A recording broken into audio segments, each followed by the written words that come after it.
The Red Cross responds to nearly 66,000 disasters every year, most of them house fires. Red Cross President and CEO Gail McGovern says you need to develop an evacuation plan and practice it, especially with your children. It takes just 2 minutes for a home to be engulfed in flames. Practice those drills. We all think our kids know what to do. They don't. We need to teach them. We have started a large campaign where we're going into vulnerable communities and helping install smoke alarms. Already 92 lives were saved, and 4 of those lives were saved by a 5-year-old girl who remembered what we taught them during these fire drills, and she got her family out. We also have a slew of free apps that people can download onto their smartphones. It's what to do in every kind of disaster you can imagine, how to prepare and how to recover. To help support all the Red Cross does and to make a financial donation, go to redcross.org. That's redcross.org.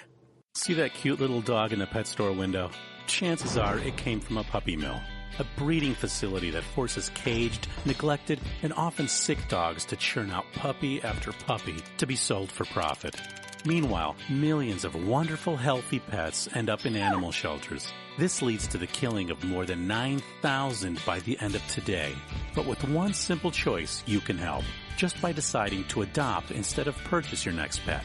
Animal shelters are full of amazing pets looking for a home. When you adopt your new best friend, not only are you saving a life, you're taking a stand against puppy mills. When your friends see the smart choice and impact you've made, they adopt their next pet and share with 5 of their friends, who share with 5 more. Before long, thousands get involved. Pet stores stop selling dogs from puppy mills, and even more lives are saved. And with your help, we can save them all. Visit bestfriends.org/puppymills to learn more. It's Thursday night, and you're grabbing drinks with some friends. Started off with a pitcher for the table, which quickly becomes 2. There's pool. And there's the photo booth. All right, everybody squeeze in. Say cheese!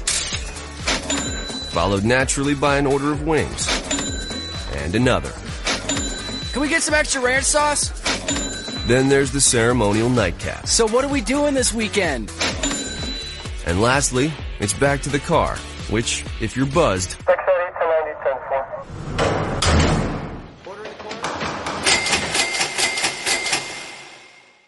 could be the most expensive night of your life. Getting pulled over for buzzed driving could cost you around $10,000 in fines, legal fees, and increased insurance rates. Nothing kills a buzz like getting pulled over for buzzed driving, because buzzed driving is drunk driving. Brought to you by the National Highway Traffic Safety Administration and the Ad Council. Every day, the men and women of the United States Marine Corps demonstrate their commitment to defend the American way of life. Since 1775, we have served our nation as a force in readiness. From combat operations to humanitarian assistance in every corner of the world.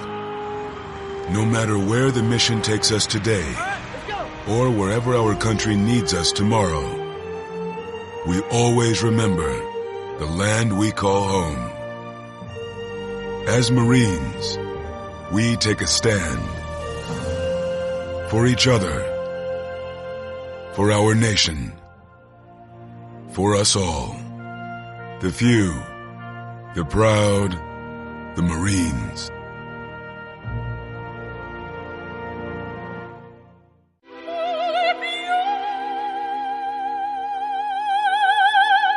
The human voice. It can be sweet as music, powerful as thunder, and so, my fellow Americans, cheerful as laughter. But for millions of people, it can also be a sign of COPD. This serious lung disease can make it so hard to breathe, you often can't catch a breath or finish a sentence, let alone carry a tune. And many who have COPD don't even know it. That's where your voice comes in. If you think you or a loved one have symptoms, talk with a healthcare provider. Early diagnosis can mean better treatments and quality of life. Join us in raising our voices for the millions with COPD who can't. Learn more, breathe better at NIH.gov.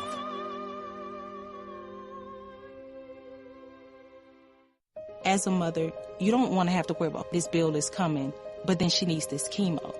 That's a decision you shouldn't have to make. It's a huge burden lifted financially, and so it allows you to give singular focus to your child.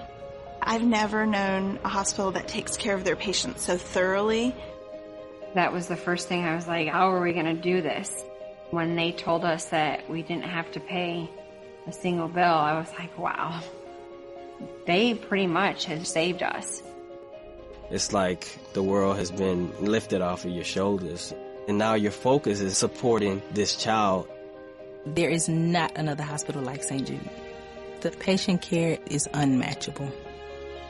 It saved my life. It saved my daughter's life.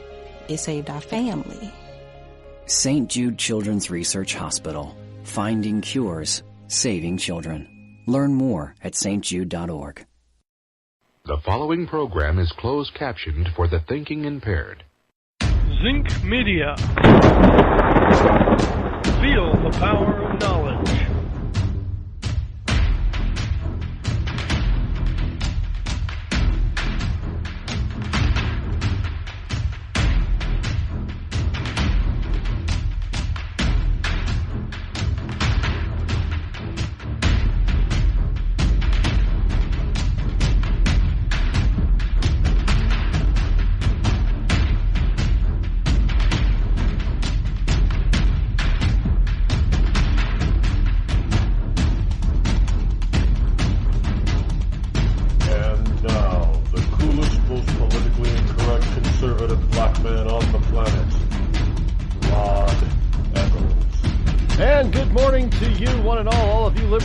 And ecclesiastites all across the globe. It is I, your lovable host, Rod, coming to you live this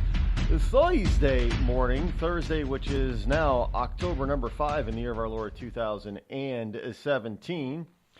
Glad that you are all here. The Hot Rod line is still 603-835-26. We've had some people who've been able to get through online for business yesterday. Some people are still not. Also, Skyping it. Skype identifier is Reccles44, Reccles 44. So if you can get a hold of a Skype, then that'll work for you as well. Here it is. We're getting close to the weekend already. I mean, it's already October number 5. Can't believe it, but it is true. And we have all of this wonderful stuff coming out about the shooter in Vegas. Paddock, Stephen, whatever. I hate to really keep repeating this guy's name. The P-Man. Should we use that moniker? Just call him the P-Man? Because he needs to be pissed on, really, to tell you the truth. And I hate to give this guy any more credit than is really due to him. But in any case, there is a lot of information coming out about this guy. Of course, as we figured there would be, as the more they investigated, the more they found out about him. The more we get to know who this guy is. His girlfriend is back in town. And by town, I mean she's in L.A., right? The police and the FBI have her in L.A. She's a person of interest. But we're finding a lot of information out about this person simply for, because of his life. I mean, he was 64 years old, obviously. And he left a trail. Well, when you're 64 years old and you're a multimillionaire and you like to gamble. Well, there's a report here that he was portrayed as a responsible gambler. Now, I don't know what that means. I mean, he gambled within his means. I guess that's responsible. Well, it could be. I don't know. Gamble within your means.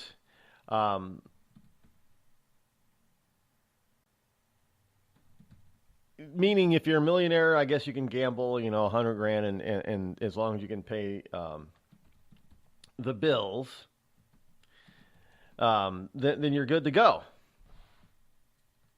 So this guy was portrayed as being a good gambler, a responsible gambler.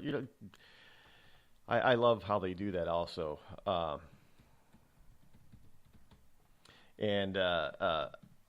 At places like, when you have the lottery people, the lottery advertisers, they all tell you, gamble. You hear the lottery commercials on the radio. Please gamble responsibly. If you have a problem with gambling, call the gambling hotline, whatever it is. But I love how they do that for people. Tell them, hey, we're going to promote this, this thing that you might be addicted to. But that's okay, because government's really, I guess if government really were, well, government really does benefit from obviously the lottery. Many of them do. But if government were to, local governments, state governments, all 50 states are participating in some sort of lottery, right?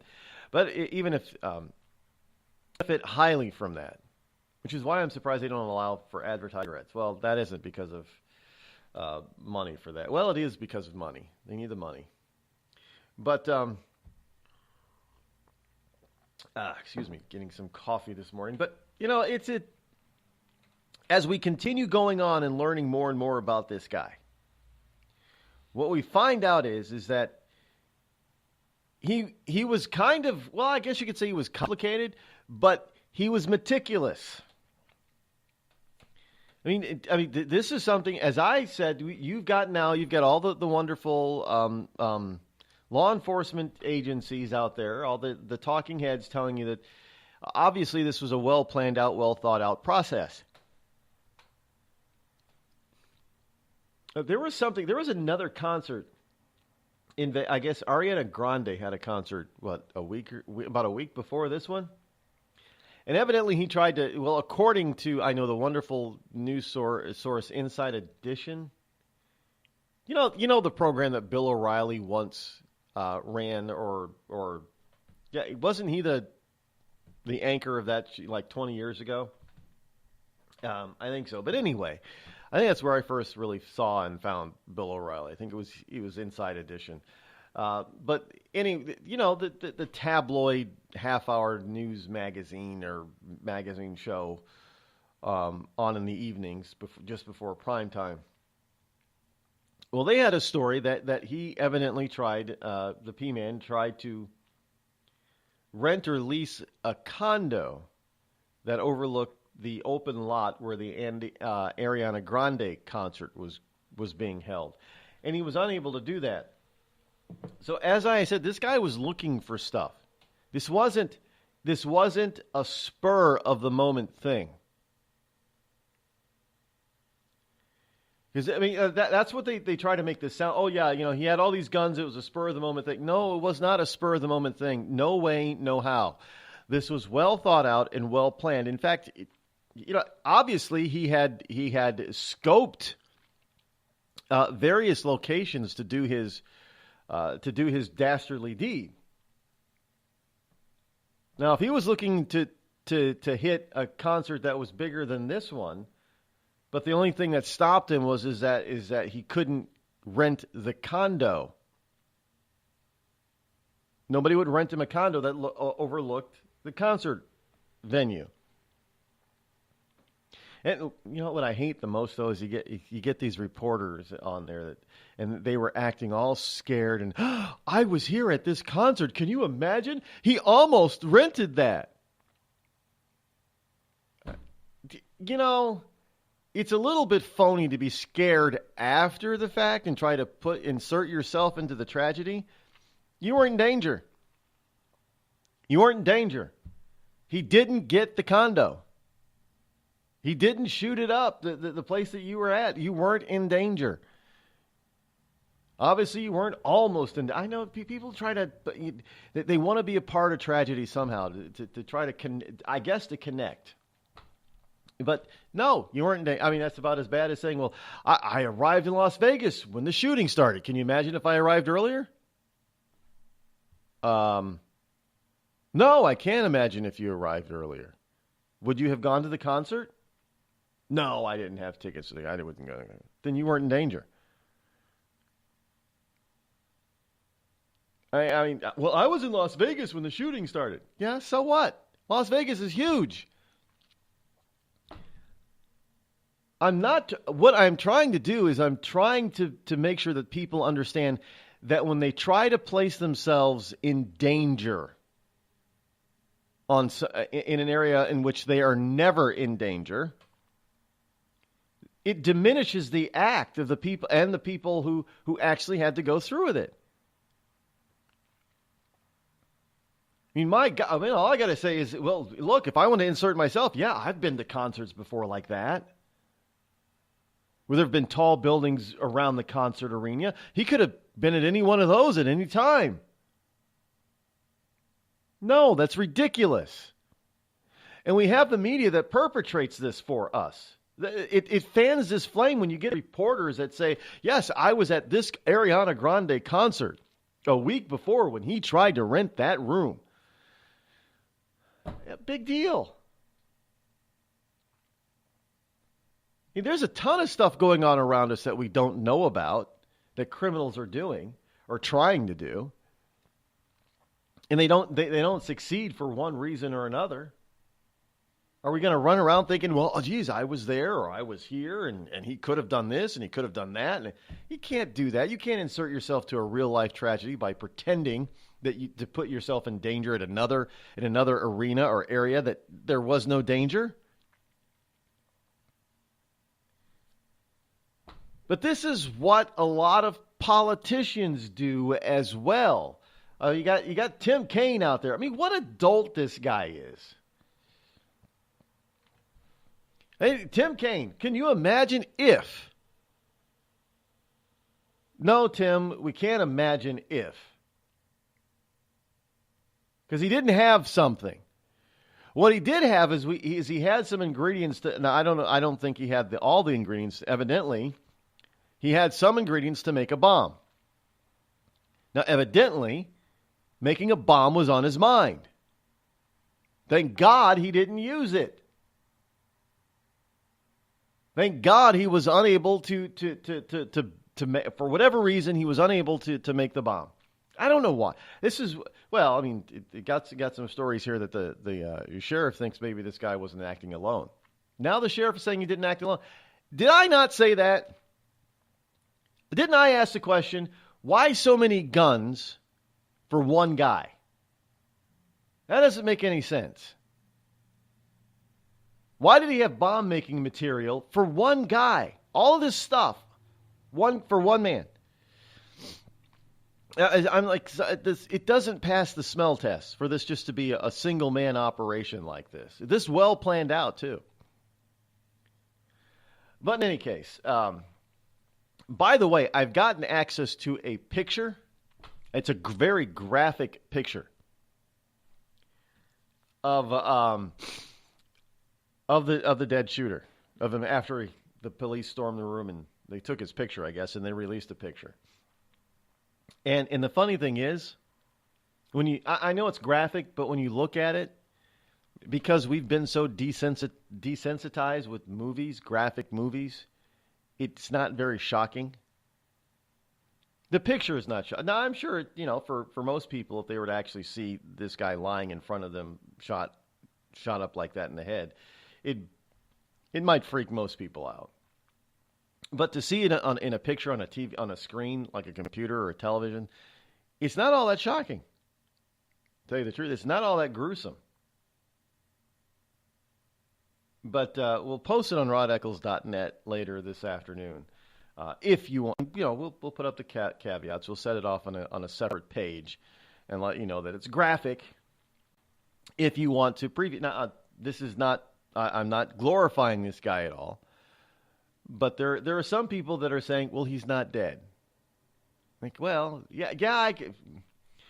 I don't know what kind of proof it's going to take to prove that the man is dead, but I can at least show the picture and you can decide for yourself if the picture is really of him, if it's makeup, or if it's the real thing.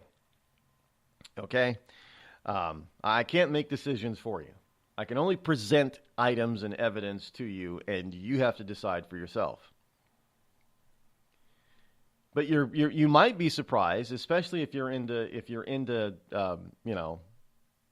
cop movies or horror movies or anything like that. It's not going to be all that gruesome for you. Now, if all you watch is G and PG movies, then you might be a little taken aback by the picture. Now, look, you can't even. It's hard to. I don't even think there's G stuff on TV anymore. Even Cartoon Network most of the time doesn't have G stuff. It's kind of hard to find just G-rated stuff. When was the last time there was a G-rated movie that was a hit? I don't know. But anyway, Tim Kaine is here talking about what could have made it worse if the Vegas shooter actually had something. And what it's doing is he's pushing an agenda. He's pushing an agenda that has nothing to do with the shooter and the shooting and in Vegas and the massacre in Vegas in and of itself. He's just ignorantly using this to try to further his leftist agenda. I'll tell you what it is when we get back. You're listening to me, your lovable host, Rod, here on the Rod Eccles Show. We've all heard of male enhancement, but now there's an expert on true male enhancement in the areas that really count. In Herb Ellis's book, Husband 2.0, Real Male Enhancement, you'll find answers to questions like, why doesn't she want to have sex? A quick start, quick results workout guide, plus what you can do as a side hustle to make money now. With all the great tips in this book, every man can benefit. Get the book, Husband 2.0, Real Male Enhancement, on Amazon.com.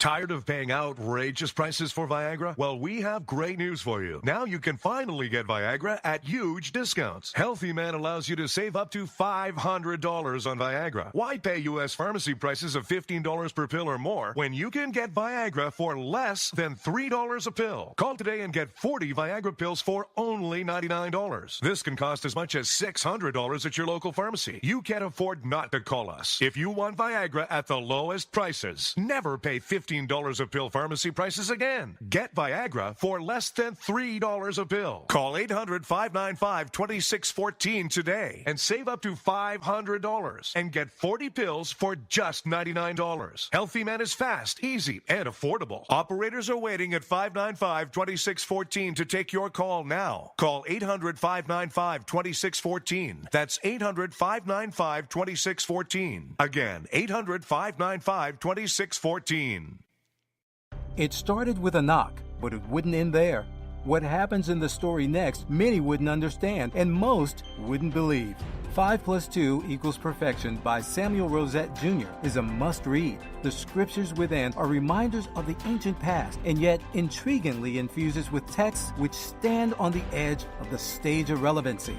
Available online at Westbow Press, Amazon, Books A Million, Barnes & Noble, and SamuelRosetteJr.com.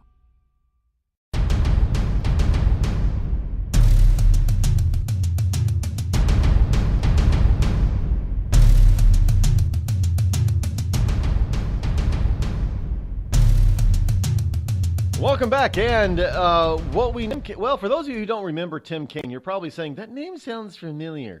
Well, he was the vice presidential candidate for Hillary Clinton. In other words, he was almost the vice president. This is a guy that was almost the vice president of the United States. I know this is going to be kind of scary for some people. But Tim Kaine, this is what he said. He said, Tim Kaine said that this could have been worse. The shooting could have been worse if the shooter had a suppressor or basically a silencer. Now, I mean, that's just all kinds of stupid and all kinds of wrong. This just goes to show this guy doesn't know what he's talking about. Now, understand, I get it. There are a lot of people out there, and not just Americans, but there are a lot of people out there that run around thinking that silencers, especially on powerful guns, think that a silencer actually makes a gun silent. It's about as bad as them, you know, if it were just so easy to do certain things as it is in the movies, then people would just do them. Like for instance, when they put a pillow over a gun, they put a down pillow over. That's not going to silence a gun very much, especially a powerful gun. If you got a little, you know, pea shooter 22, that might work. Might muffle the sound a bit. But if you're using a 9 or a Glock or a 44 or a 45, you know, big gun, or how are you going to put a pillow over a rifle barrel or a shotgun barrel? It's hard to reach. That you know, it's kind of awkward. You're not going to be able to aim very well. So, you know, they put a silencer on it, but we've misnamed this stuff. It's not really a silencer, it's a suppressor. You know what a silencer, if you've never heard a real silencer or a real suppressor, I'm like, stop calling it a silencer, because it's not a silencer. It doesn't take away all the sound. It doesn't go poof. This is what we see in the movies. It goes poof, poof, poof. And nobody hears anything. According to the movies. That's not the way they work. I have actually heard a gun being fired with a suppressor on it. Let me tell you, it's not as quiet as the movies would have you think. If it were, then the military and the police departments would be using them. Honestly, they're not that. You know what they do? Well, let me just give you a quick example of what a suppressor actually sounds. A suppressor, the best way to describe this is if you were to go into a noisy environment and you were to put, you buy those squishy earplugs at the store for, you know, like 50 cents a pack or something like that. You take those earplugs, not ear muffs or, you know, the head things that people put on, the big things, but you just take those little squishy things. You know, the things that you can probably buy at, you know, 50 cents a pack or something like that at Home Depot. You stick those in your ear. You can still hear just about everything around you, can you not? It's just muffled a little bit. So it's the kind of thing that a lot of people would use if they're using power equipment, you know, like a lawnmower or a chainsaw or something. You should use better hearing protection if you're using like a chainsaw or any gas-powered piece of lawn equipment. But this is what it sounds like. Do you not still hear the traffic around you? Yes. Do you not still hear the motor that you're running? Yes. Well, okay, that's what it's going to sound, a little bit muffled. The sound is not, with a suppressor, the sound is not going to be as loud and it's not going to travel as far as if there was no suppressor on it, but people are still going to hear it. Now, there's another problem with a suppressor. Suppressors go at the end of the barrel. Now, barrels are made to take heat and to dissipate heat. Suppressors can't do that, because they're there to try to suppress the sound. That means they're going to trap a lot of the sound, the gases, the heat, and everything else within the suppressor. If you have a gun that is a rapid-fire gun like that, you're going to mess up, you're going to melt the suppressor. It's going to be rendered useless, not to mention dangerous to the shooter. It could block the gun, and the gun could backfire. Yeah, I mean, this is how ignorant this person is about suppressors. But this is Tim Kaine. And he's out there for a special, talking about this suppressor nonsense for a special reason. And, well, Looking at the clock, we don't have time to go into it. Now, I got to tell you about that special reason when we get back after the break. Do have to pay the bill, so stay tuned, folks. I'll tell you why Tim Kaine is on this bandwagon about this suppressor, and a lot of Democrats, but they've all got it wrong.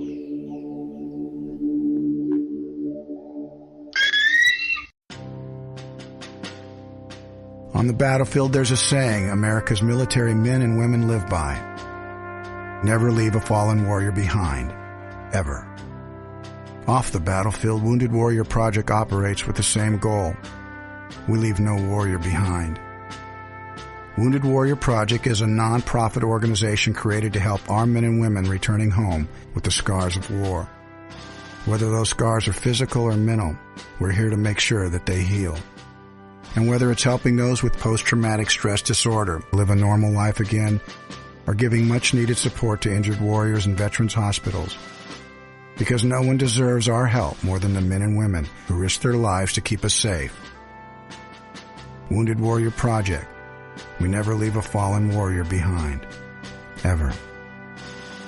Learn more about what we do at woundedwarriorproject.org. Think fast. In the short time it takes to listen to this message, a small flame can turn into a big fire. Several minutes more, and thick, poisonous smoke may have filled your lungs and reduced your ability to respond. Give it 5, and your entire home may be filled with flames. Keep breathing. We've got you. Don't let your world go up in smoke. Have working smoke alarms and practice an escape plan for you and your loved ones. Learn more at usfa.fema.gov, because fire is everyone's fight. Have you mixed your pain meds, your sleep meds, your allergy meds? Call the Poison Helpline. Has your child eaten a tube of toothpaste, a chip of paint, a wild mushroom? Call the Poison Helpline. Have you been bitten by a spider, a snake, an insect? Call the Poison Helpline. Poisonings can happen at the home, on the job, or in the great outdoors. Call the Poison Helpline first for fast, free advice from medical professionals. Call 1-800-222-1222 anytime, anywhere. 1-800-222-1222. Save the number, save a life. Brought to you by the U.S. Department of Health and Human Services. Hi, I'm Hillary Duff. As a mom, I'm proud to support the March of Dimes in helping more women have full-term pregnancies and healthy babies. That's why I walk in March for Babies. The money we raise funds research and local programs that help babies overcome the challenges of premature birth and birth defects. Sign up today at marchforbabies.org. Together, we can help make healthier babies possible for thousands of families. It's pretty amazing when you consider that 7 years ago, we didn't have the treatments we have now. We cure 80% of children with cancer. Go back 50 years, we were curing 20 to 30%. This is the miracle story of modern medicine. We understand what makes this cancer tick. And of course, without donors from around the world, this just couldn't happen. There's one thing we're focused on, and that's beating this thing. St. Jude Children's Research Hospital. Finding cures, saving children. Learn more at stjude.org. It's Thursday night, and you're grabbing drinks with some friends. Started off with a pitcher for the table, which quickly becomes 2. There's pool. And there's the photo booth. All right, everybody squeeze in. Say cheese! Followed naturally by an order of wings. And another. Can we get some extra ranch sauce? Then there's the ceremonial nightcap. So what are we doing this weekend? And lastly, it's back to the car, which, if you're buzzed,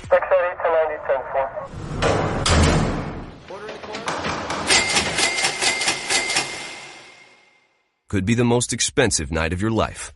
Getting pulled over for buzz driving could cost you around $10,000 in fines, legal fees, and increased insurance rates. Nothing kills a buzz like getting pulled over for buzz driving, because buzz driving is drunk driving. Brought to you by the National Highway Traffic Safety Administration and the Ad Council. America's wounded warriors are coming home. After serving on foreign shores, these brave men and women are returning to their families and communities. Many have wounds you can see, and many have wounds you can't see, like post-traumatic stress disorder. Now that these warriors are back home, they are ready to enter the civilian workforce. To help, Wounded Warrior Project has developed the Warriors to Work program, a career counseling service that helps warriors translate their military experience to the civilian workplace. These extraordinary men and women bring proven world-class job skills and a unique perspective on teamwork to the job. And to ensure the right warrior finds the right job, Wounded Warrior Project works with employers to find just the right match. When you hire a wounded warrior, you hire an intelligent, talented, and committed new employee. Contact Wounded Warrior Project at findwwp.org. Welcome home the brave.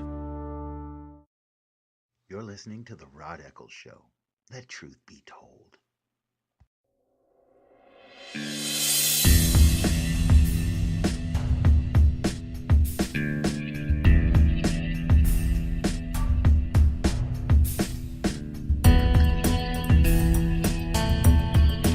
I have something here in my currently cigar nicotine stained fingers that I wanted to bring to you yesterday. In case you haven't heard, we'll get to Tim Kaine in just a second. He's not going anywhere.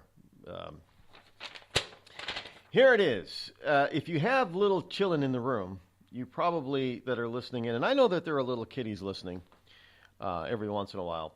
But if you're listening to this later as a download or a rebroadcast, and the kids are around, and your kids of our shall we say of the magical belief age for Christmas time, you know what kids like to think about at Christmas time, and I'm not talking about the gifts themselves, but the delivery system. This is about the delivery system.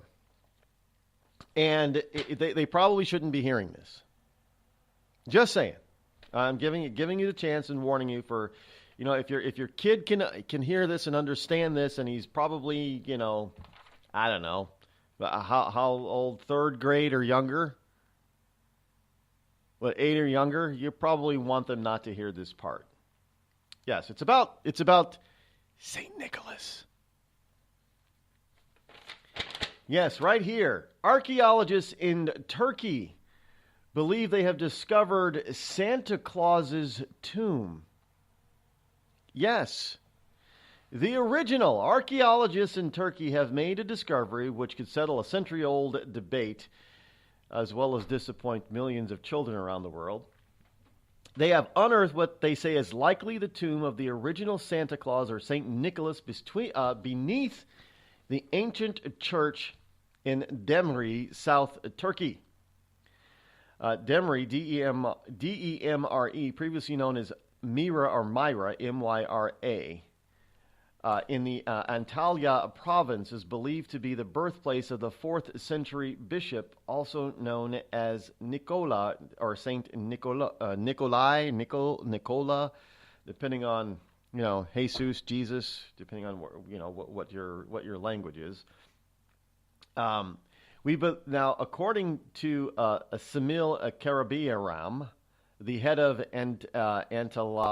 Antalya's Monument Authority, said the shrine was discovered during electronic surveys that showed gaps beneath the church. We believe the shrine has not been damaged at all, but it is quite difficult to get to, as there are mosaics on the floor.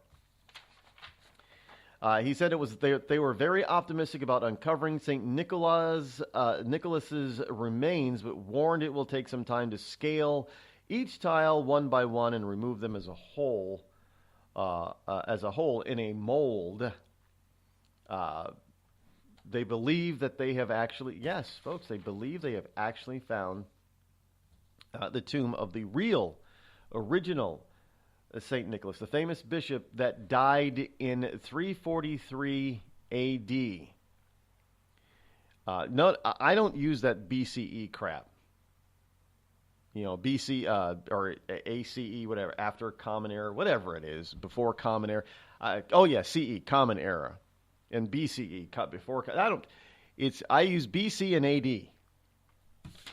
AD. Plain and simple. So they believe that, but they haven't gotten to it yet. They haven't. It could be a year before they actually make it to the tomb, because there are tons of historical. Well, the monument or the church that they believe this tomb is under is fully intact, and it has mosaics and carvings and reliefs that are fully intact, and it's a tourist location all over the place. So they have to meticulously catalog and remove, mosaics and reliefs and artifacts and things like that from the church above before they can start digging, so they can put it all back exactly the same. But I think if they find this whatever's under there and it turns out to be a tomb, and they realize that it is the tomb of the original Saint Nicholas from 343 A.D., somehow I believe that they will modify the church in a way to allow people and visitors to see the area in the tomb. I don't think they're going to put things back the way they were exactly. I'm just saying. Is that good news? I think that. Look, there was actually a man that spurred the legend of Santa Claus. I think that's fantastic. It shows that there is goodness in humans. There's goodness in mankind, and Christ didn't die on the cross for nothing. That there were some true saintly people. Now, I know that there are stories about Saint Nick that he wasn't all that, but in that what we know as Santa Claus today is an amalgam of different men throughout the centuries who did pretty much the same thing. I know there are a bunch of, the Swedes have their own Santa Claus, and the Germans have a Santa Claus, and I think the French had a Santa Claus. Obviously, the Italians had a Santa Claus, and this Nicholas is. He's Ottoman Empire, Turkish Empire, that type of thing. He was Persian, evidently. So, yeah, I know that's going to throw a lot of people. St. Nicholas could have been Persian? Well, Roman. I know that there's an amalgam of all these different historical figures, both real and imagined, that have been compressed into the modern day Santa Claus. Now remember, folks, this modern day incarnation of Santa Claus was a commercial gimmick invented by Macy's. Macy's is the one that came up with the current incarnation. I think it was back in the 20s or 30s. Santa didn't always have that red and white suit that we know of Santa today. He's had some elaborate clothing. Well, we would consider it elaborate, but back in the day when they were alive, it wasn't so elaborate. That was just the way they dressed in the winter months, in snow and stuff. And some of these people, some of these men, would have been wealthy in their day, not billionaires, but they would have been comfortable in their day. And some of them were poor, and all they could do was just make simple toys and stuff for good children throughout the year, and then deliver them. We also get things like Krampus, right? Krampus does more than just deliver coal. Krampus visits bad boys and girls and scares the piss out of them, I guess. I don't know. Does it really kill them? Yeah. It takes bad boys and girls away. So, we have all kinds of different, but that's an amalgam of different evil things that happened to kids back in the day as well. I guess Krampus is Krampus a demon? I'd never heard, to tell you the truth, I'd never heard of Krampus until about a year or two ago when they had the movie came out. And I actually Netflix, it was on Netflix. Last Halloween we actually watched Krampus. It was dumb, but evidently I didn't even know about this thing, Krampus, until a couple of years ago. But evidently, since learning, he's also an amalgam of various evil spirits and demons over the centuries from different. It's amazing how we can combine all this stuff from history into one. But when we get to recent history and we know the actual truth, that history we want to erase. We want to rewrite. Yeah. In any case. They think it is. They think that evidently they found another bag of bones, as it were, believed that used to have been believed to be Saint Nicholas, and they were smuggled to the Italian city of Bari, B-A-R-I, by merchants in the year 1087. Christians visit the site of what was thought to be his final resting place in Bari's Basilica di San Nicola. However, Turkish experts are now claiming that the wrong bones were removed, and those taken abroad belong to another local priest rather than the legendary Bishop St. Nicholas. So they believe they have definitely found Santa Claus. Now, what's going to freak people out is if they find the tomb to be empty, and there's no evidence of anybody taking him out. I'm just saying. Just be prepared for that. People are going to think things are freaky. Tim Kaine. Back to Tim Kaine.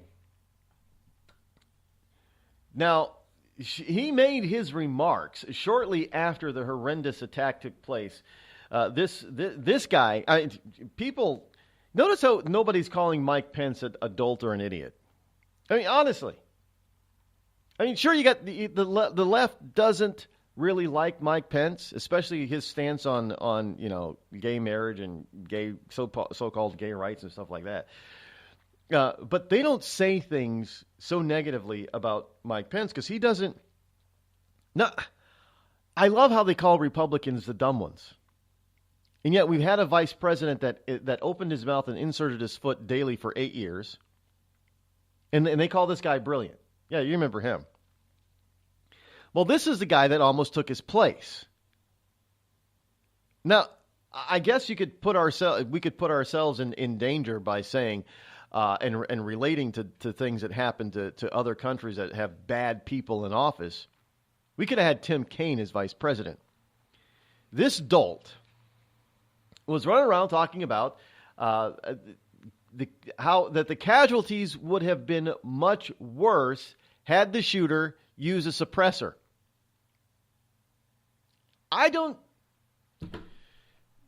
Now understand what he's talking about here is the lack of discussion to actually ban the use of suppressor. It's already illegal to use a suppressor in an unauthorized manner. You gotta the licensing to get a suppressor to be legal to use one is ridiculous. All because of the notion that people think that suppressors are silencers like the movies, and that only assassins use them. That there is no need for them other than if you're going to be an assassin, a murderer. That's not what a suppressor does, by the way. That's why it's rightfully called a suppressor, not a silencer. It doesn't turn most guns silent. In order to, I know movies are bad. They're really, really bad at providing the wrong kinds of information that people believe is the truth. I mean, I've seen movies where the assassin has put on a suppressor on the barrel of a handgun that's as long or longer and as big or bigger than the gun itself. Basically, turning the gun. The handgun basically becomes the size of about a sawed-off shotgun. I mean, it extends the barrel that much. I mean, it's ridiculous. Why would you even bother if you're trying to be clandestine? You can't, and you're trying to use a small gun. Why would you all of a sudden put something on the end of it to make it huge that you can't hide? I mean, it's just, well, I mean, you go into, in movies, of course, all you got to do to hide your gun is just to open your jacket and stick your hand with the gun in there. Nobody's going to notice you walking around looking like Napoleon. Of course, that's the way you do it. Well, that's the movies. That's the movies. But besides, this dolt doesn't even realize, or maybe he does, but he maybe understands that most people out there don't realize that a suppressor is not going to work on a semi or an automatic rifle because, as I mentioned earlier, the thing tries to trap sound, the gases, the heat. It does not dissipate the heat very well. It's not designed to dissipate heat. People don't realize there's a lot of heat in firing a gun. There's a lot of heat, especially in these types of rifles, these automatics and things. There's a lot of heat generated. And if the item or device is not designed to dissipate the heat, it's going to melt or bend or soften. That includes a suppressor. We haven't developed, as far as I know, we haven't developed a suppressor that can dissipate heat for an automatic fired weapon. It's not going to happen. And if we have, it's probably so top secret that it's not on the open market. There's no way even this guy with all his money could have gotten one. But the whole notion is to try to bring this into, well, let's just go over this for a second. His believe it or not, he was given 2 Pinocchios for 2 out of 5. I for lying at the fact checker.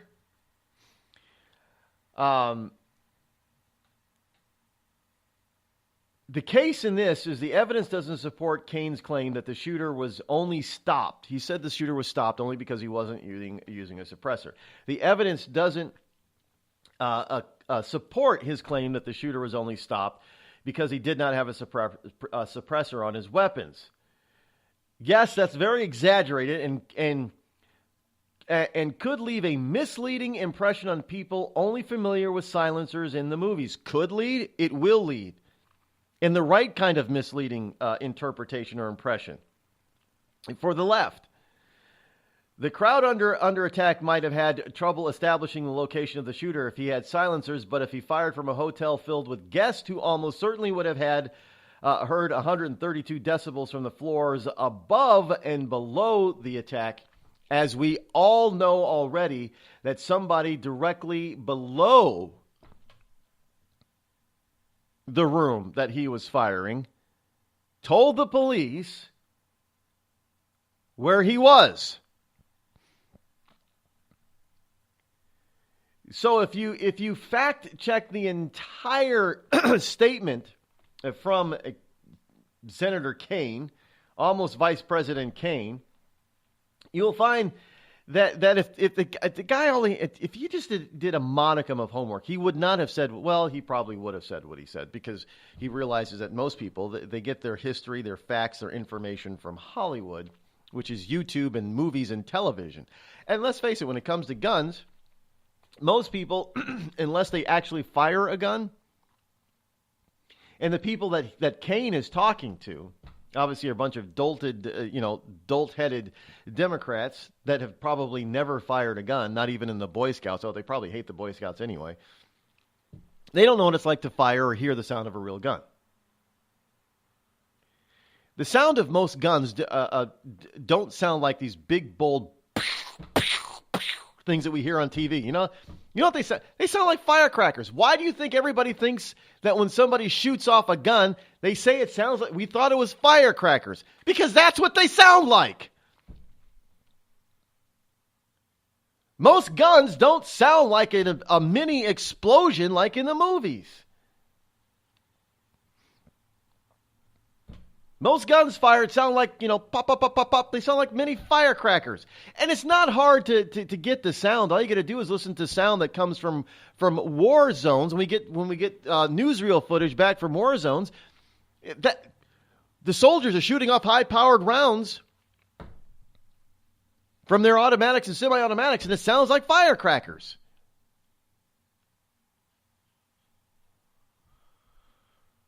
So it's no wonder people at first, whenever they hear this stuff, nobody runs at first because it's ingrained in their head through the movies and television what a gun sounds like, and what they're hearing from coming out the window of that hotel room does not sound like a gun. People actually, hey, firecrackers. Wait, not really. What is it? It's a gun. It takes people a while to register that, for most people to register that sound in their head. Because they don't hear firecrackers go off every day. They don't hear guns go off every day. They're not trained to hear a gun go off like a police officer or a soldier. These are just everyday people. So the initial reaction is, kind of sounds like firecrackers. Who's got fireworks going? And then when people start dropping, then they get or they get hit or hear a bullet whiz by their head. Then they get the idea this is not firecrackers. Mr. Kane. This is ridiculous. Well, geez, we're far over time. We'll be right back, folks. Hello, America. It's me, your history. I remember a time when we thumbed our nose in a king's face, sent him packing. And when fascists and emperors talked a little bit too loud, we showed up, tore their cities to the ground, and then rebuilt them just to prove we could. We put men on the moon, we won a Cold War, and we elected fearless leaders who led fearless people. What the hell happened to you, America? Back in my day, we didn't elect a big-eared community organizer. We punched him in the kidney. Maybe it's time you came home, America. Home where you belong. We've all heard of male enhancement, but now there's an expert on true male enhancement in the areas that really count. In Herb Ellis's book, Husband 2.0, Real Male Enhancement, you'll find answers to questions like, why doesn't she want to have sex? A quick start, quick results workout guide, plus what you can do as a side hustle to make money now. With all the great tips in this book, every man can benefit. Get the book, Husband 2.0, Real Male Enhancement, on Amazon.com. Tired of paying outrageous prices for Viagra? Well, we have great news for you. Now you can finally get Viagra at huge discounts. Healthy Man allows you to save up to $500 on Viagra. Why pay U.S. pharmacy prices of $15 per pill or more when you can get Viagra for less than $3 a pill? Call today and get 40 Viagra pills for only $99. This can cost as much as $600 at your local pharmacy. You can't afford not to call us. If you want Viagra at the lowest prices, never pay $15 a pill pharmacy prices again. Get Viagra for less than $3 a pill. Call 800-595-2614 today and save up to $500 and get 40 pills for just $99. Healthy Man is fast, easy, and affordable. Operators are waiting at 595-2614 to take your call now. Call 800-595-2614. That's 800-595-2614. Again, 800-595-2614. It started with a knock, but it wouldn't end there. What happens in the story next, many wouldn't understand, and most wouldn't believe.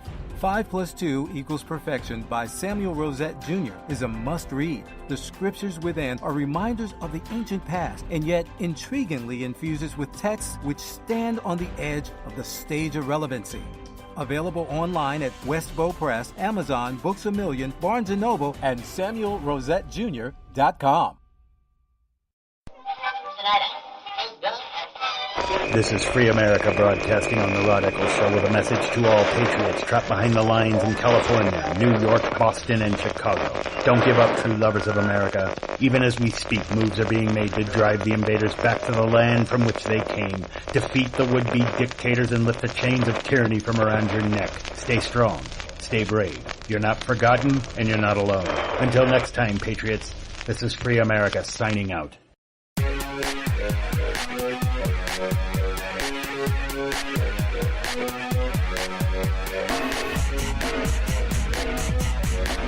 Okay. I think I have to clarify this whole now the Santa Claus thing. Now, Saint Nicholas could have been Persian.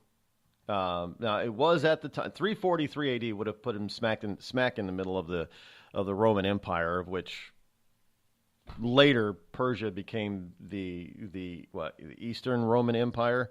Basically, when they tried to reform the Roman Empire after it had fallen, he still could have been Persian.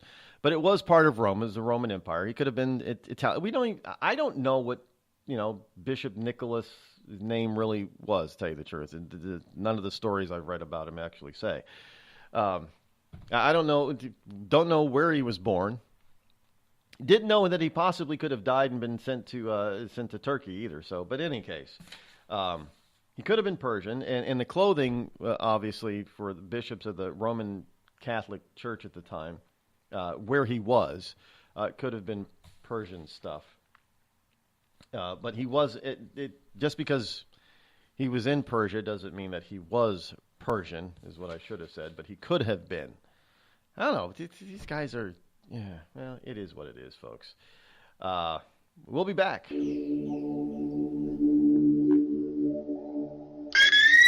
Call Rod now, 603-835-3226. Lines are open. Have you ever thought to yourself, I'm a leftist elite Hollywood a-hole? If so, good news. The Rod Eccles Hollywood Community College is now open, featuring such courses as unemployment is not paid vacation. No, Americans don't want to spend $19 for an order of french fries, and the ever popular shut the hell up. Why, just listen to this big-time celebrity endorsement. I'm not Rosie O'Donnell, and I think this school's offensive, sexist, and racist. And I think you're a giant a-hole who needs to shut the hell up. Hey, we teach a course in that. The Rod Eccles Hollywood Community College, where being an a-hole is not a guarantee you'll be an A student.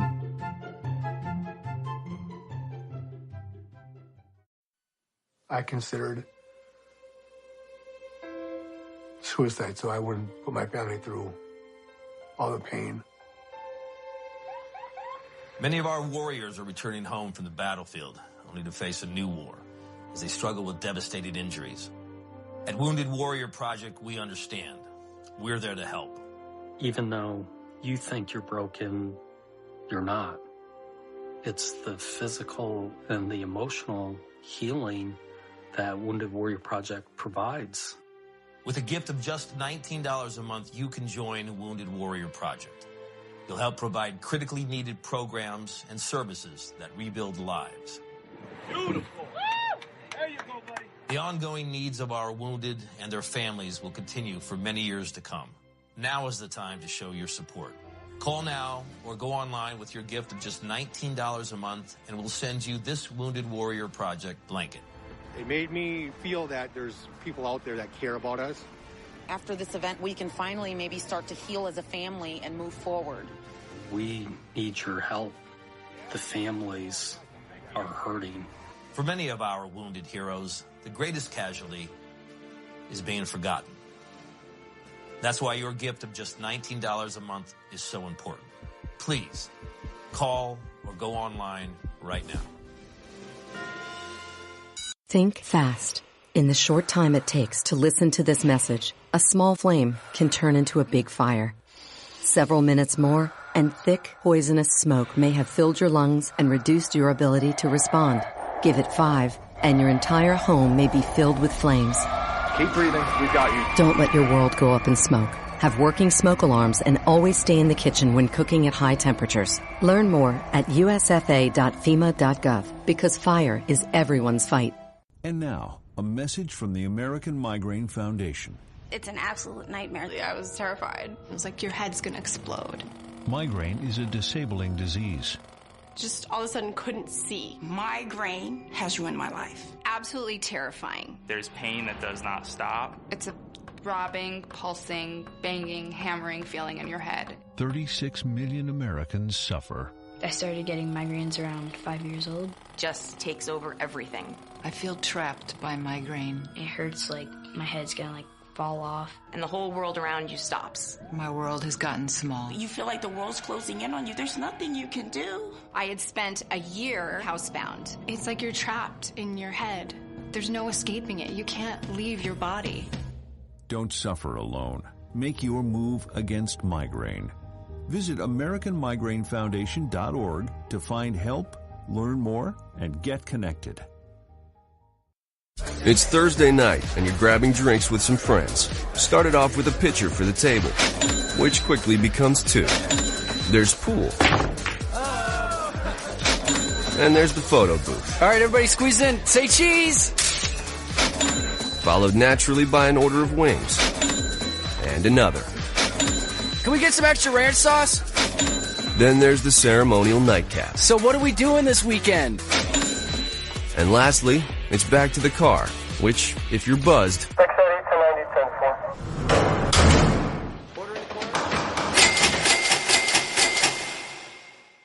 could be the most expensive night of your life. Getting pulled over for buzzed driving could cost you around $10,000 in fines, legal fees, and increased insurance rates. Nothing kills a buzz like getting pulled over for buzzed driving, because buzzed driving is drunk driving. Brought to you by the National Highway Traffic Safety Administration and the Ad Council.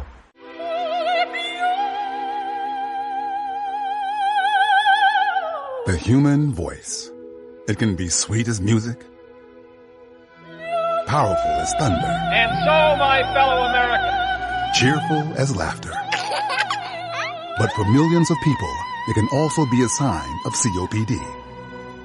This serious lung disease can make it so hard to breathe, you often can't catch a breath or finish a sentence, let alone carry a tune. And many who have COPD don't even know it. That's where your voice comes in. If you think you or a loved one have symptoms, talk with a healthcare provider. Early diagnosis can mean better treatments and quality of life. Join us in raising our voices for the millions with COPD who can't. Learn more, breathe better at NIH.gov.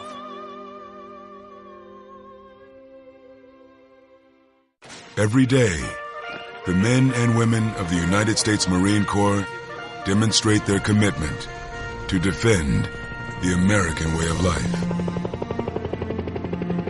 Since 1775, we have served our nation as a force in readiness. From combat operations to humanitarian assistance in every corner of the world. No matter where the mission takes us today, or wherever our country needs us tomorrow, we always remember the land we call home. As Marines, we take a stand for each other, for our nation, for us all. The few, the proud, the Marines.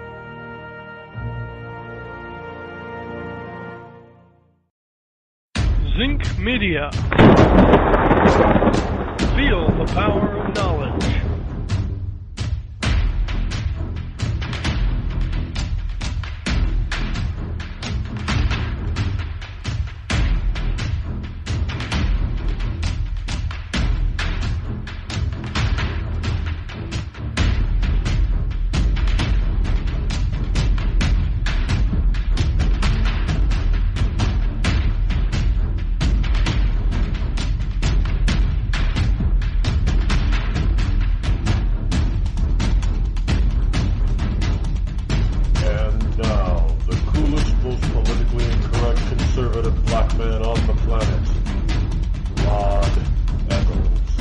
Welcome back. Here we are, hour number 2 here on the Rod Eccles Show. It is October number 5 in the year of our Lord 2017 as we just rapidly move along. Now, yours truly, yes, that would be me. I am constantly working even when the show is on the air, I'm still gathering info and intel.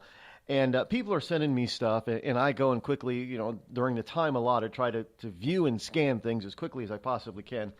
And something just came. I got sent this information about Seth Rich.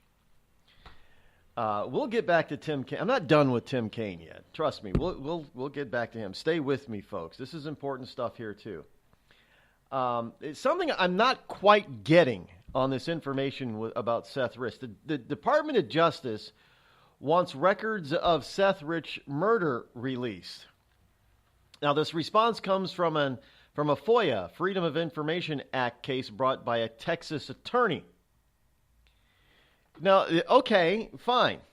Now this is where I'm getting a little bit confused, because this is where it's not making any sense. If the Department of Justice, i.e., if the Attorney General wants the records of this whole thing released, then he can release them, can he not? I mean, was there some sort of presidential or congressional order that prevents the DOJ from releasing this information? If there is, I don't know about it. I don't know how, I suppose that there could be a presidential order, executive order. Or, I don't remember any laws being passed by Congress, signed by either Obama or Trump, that would put a lid on exposing any of this stuff. I don't know. Did they make it top secret? Then that would be that. Well, I guess it's not necessarily military, but here's a story. The Department of Justice is demanding that the U.S. Attorney's Office for Washington, D.C. release records relating to the murder of Democratic National Committee employee Seth Rich. Now, am I also under a false... Isn't the U.S. Attorney part of the Department of Justice? In other words, isn't the Attorney General the boss of the attorneys at the U.S. Attorney's Office for Washington, D.C.? Do I have my civics wrong here? I'm trying to figure out how it is that a Texas attorney back on September 1st, Ty Clevenger, can submit a Freedom of Information Act request to the DOJ and FBI requesting all records and correspondence pertaining to the Rich murder. The request includes, but is not limited to, any records or correspondence resulting from any investigation of his murder. The U.S. Attorney's Office rejected Clevenger's FOIA request, demanding that he submit a death certificate with his request to prove that Seth Rich was actually dead. I'm sorry, I'm confused as hell by this. Do you not have did you not have a murder investigation? Is not the U.S. Attorney's Office part of the Department of Justice? And thus, would not, if the Department of Justice wanted the records to be released, shouldn't they be? Why aren't they being released? I maybe it's just the way the story's written, but I only had a chance to go through it quickly and briefly during the break, but it seems to me, I mean, you have the U.S. Attorney, district office in D.C. basically telling, well, hey, produce the death certificate so we know if you're talking about if the guy's really dead. What? I mean,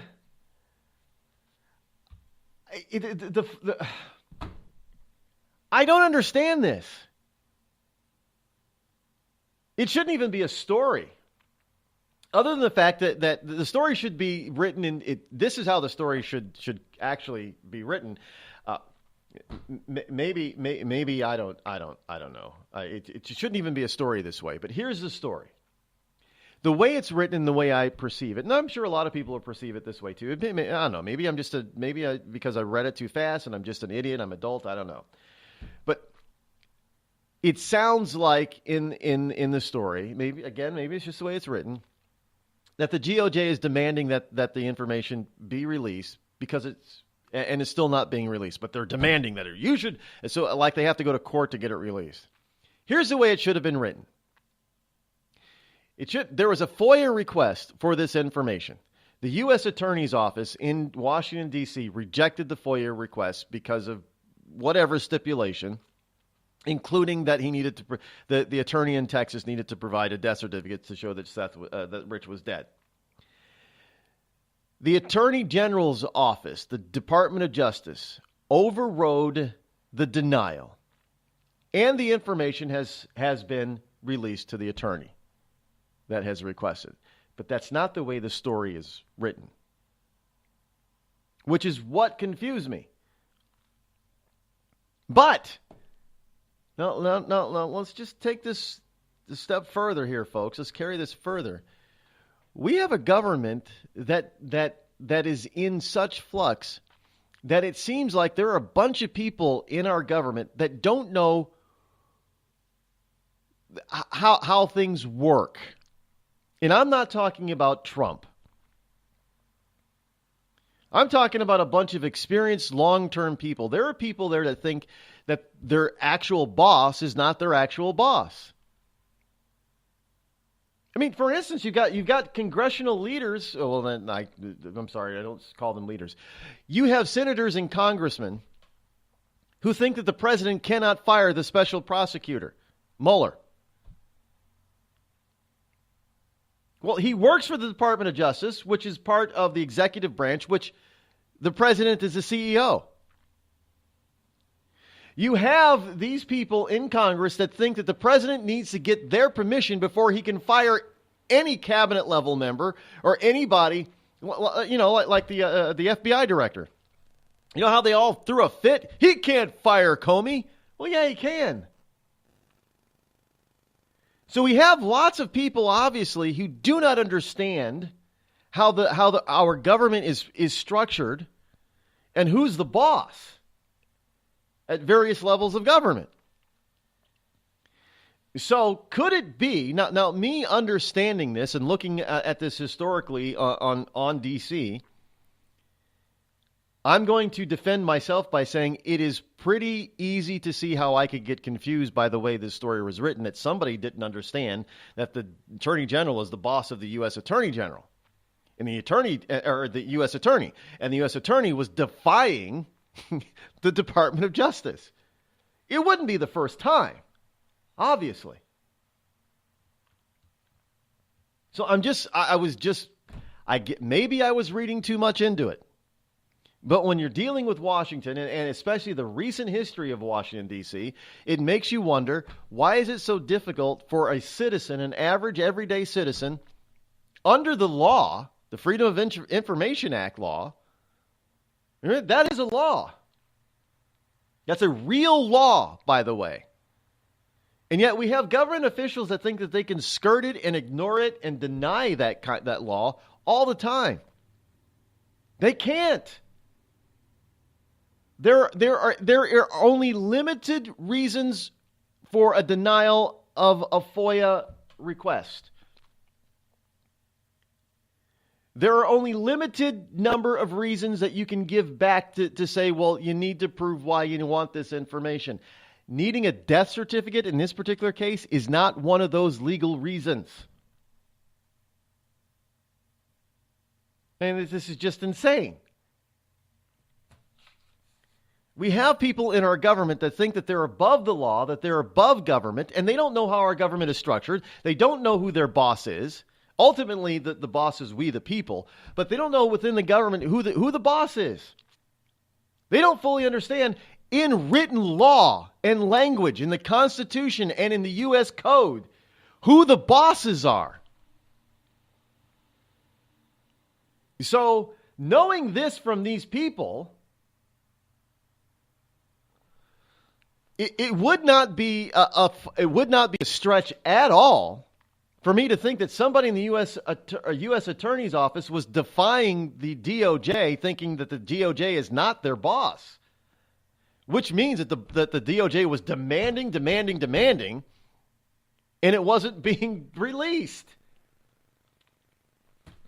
I'm just that was my only confusion. Again, maybe because I didn't get a chance to read the entire story.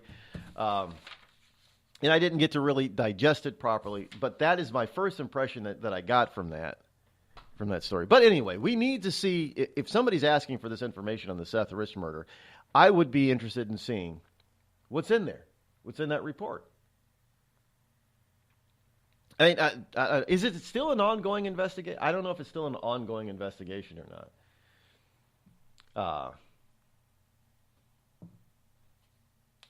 I don't. Just knowing how our government operates and the people within the government operate, they don't think that they answer to anybody. They don't. They really don't. It doesn't. I mean, it could even be your local or your state government office too. There's often people in there that think that they don't answer to anybody.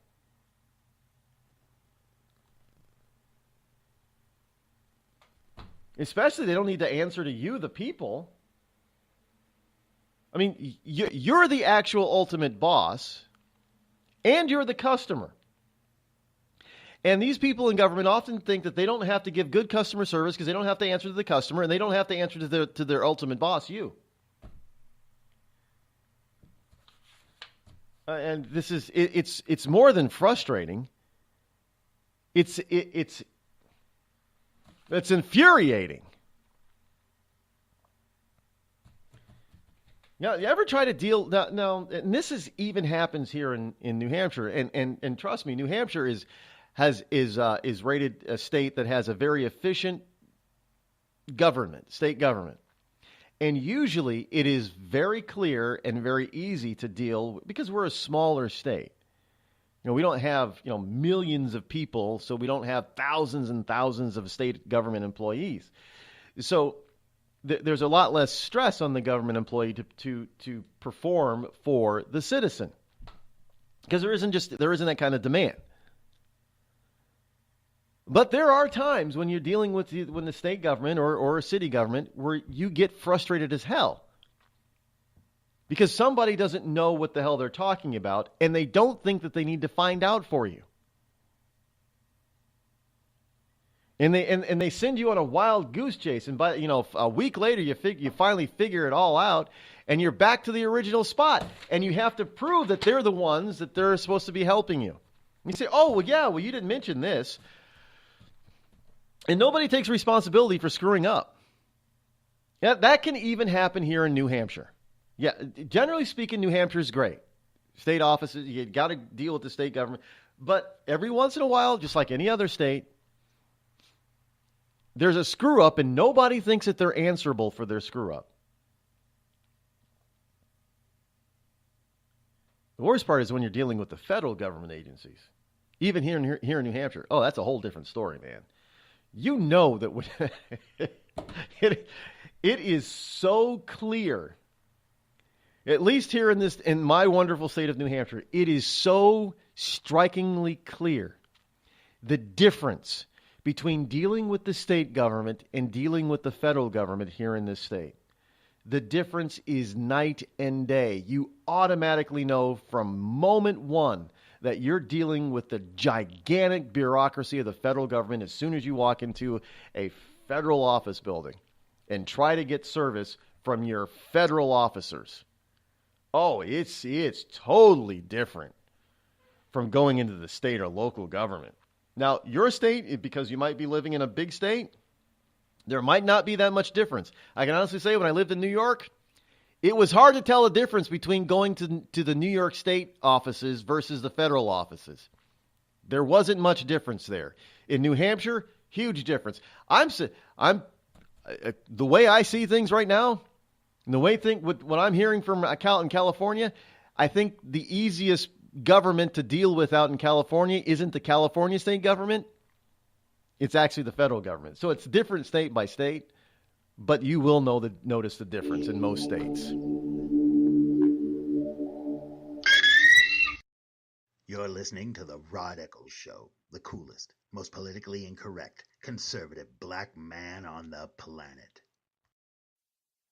Tired of paying outrageous prices for Viagra? Well, we have great news for you. Now you can finally get Viagra at huge discounts. Healthy Man allows you to save up to $500 on Viagra. Why pay U.S. pharmacy prices of $15 per pill or more when you can get Viagra for less than $3 a pill? Call today and get 40 Viagra pills for only $99. This can cost as much as $600 at your local pharmacy. You can't afford not to call us. If you want Viagra at the lowest prices, never pay $15 a pill pharmacy prices again. Get Viagra for less than $3 a pill. Call 800-595-2614 today and save up to $500 and get 40 pills for just $99. Healthy Man is fast, easy, and affordable. Operators are waiting at 595-2614 to take your call now. Call 800-595-2614. That's 800-595-2614. Again, 800-595-2614. We've all heard of male enhancement, but now there's an expert on true male enhancement in the areas that really count. In Herb Ellis's book, Husband 2.0, Real Male Enhancement, you'll find answers to questions like, why doesn't she want to have sex? A quick start, quick results workout guide. Plus, what you can do as a side hustle to make money now. With all the great tips in this book, every man can benefit. Get the book, Husband 2.0, Real Male Enhancement, on Amazon.com. It started with a knock, but it wouldn't end there. What happens in the story next, many wouldn't understand, and most wouldn't believe. 5 + 2 = Perfection by Samuel Rosette Jr. is a must-read. The scriptures within are reminders of the ancient past, and yet intriguingly infuses with texts which stand on the edge of the stage of relevancy. Available online at Westbow Press, Amazon, Books A Million, Barnes & Noble, and SamuelRosetteJr.com.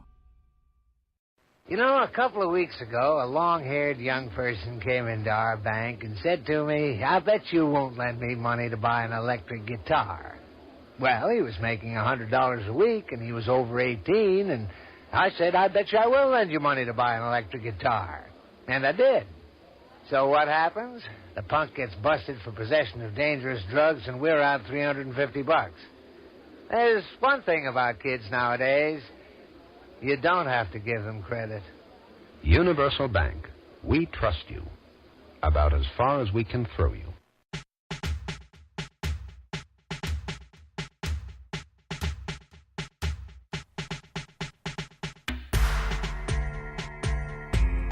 You know, I am just jammed packed here today. I'm seriously thinking about doing something before the yesterday happened.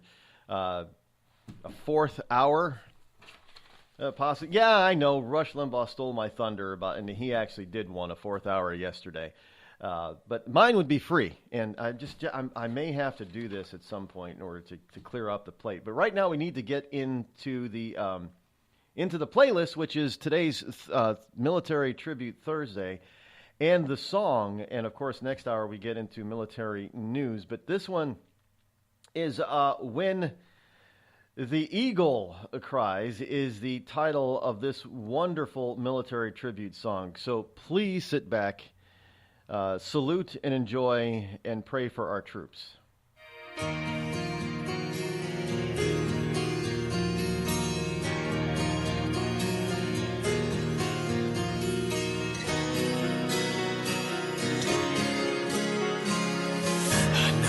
Day, just like any other. Out of the blue, it turned to horror. How could they? Why would they? The innocent suffered hell's inferno. A senseless act that goes unforgotten. How could they? They will pay when the ego cries.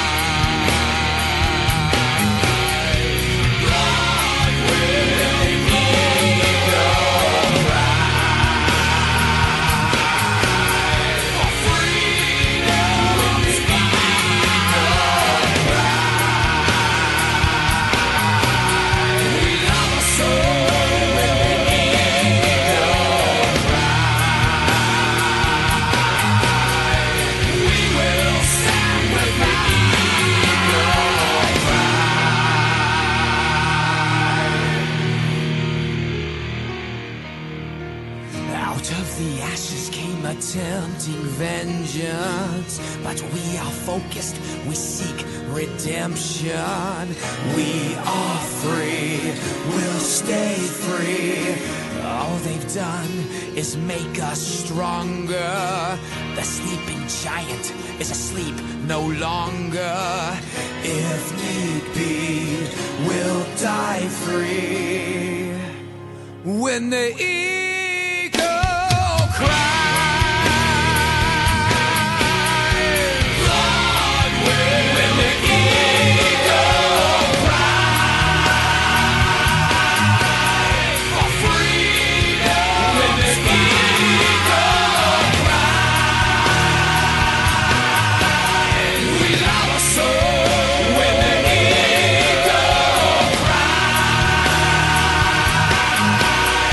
We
Dad, we need to talk. Can we just enjoy the drive? If you're not going to listen to me, who will we listen to? Jeffrey. Marcia Gay Harden, what? Eyes on the road, Dad. What are you doing? What are you doing in my back seat? How did you get in here? You're getting older. Not that old. Your brain's changing. It's natural. Yeah, that's what I was saying. Honey, I've got experience with this. Jeffrey, brain health is all about making the most of your brain as you age and helping to reduce some of the risks to your brain. Really? Now that's interesting. So, you'll talk to her about this, but not me. Marcia Gay Harden? Where did she go? Learn what you can do to help keep your brain healthy at brainhealth.gov.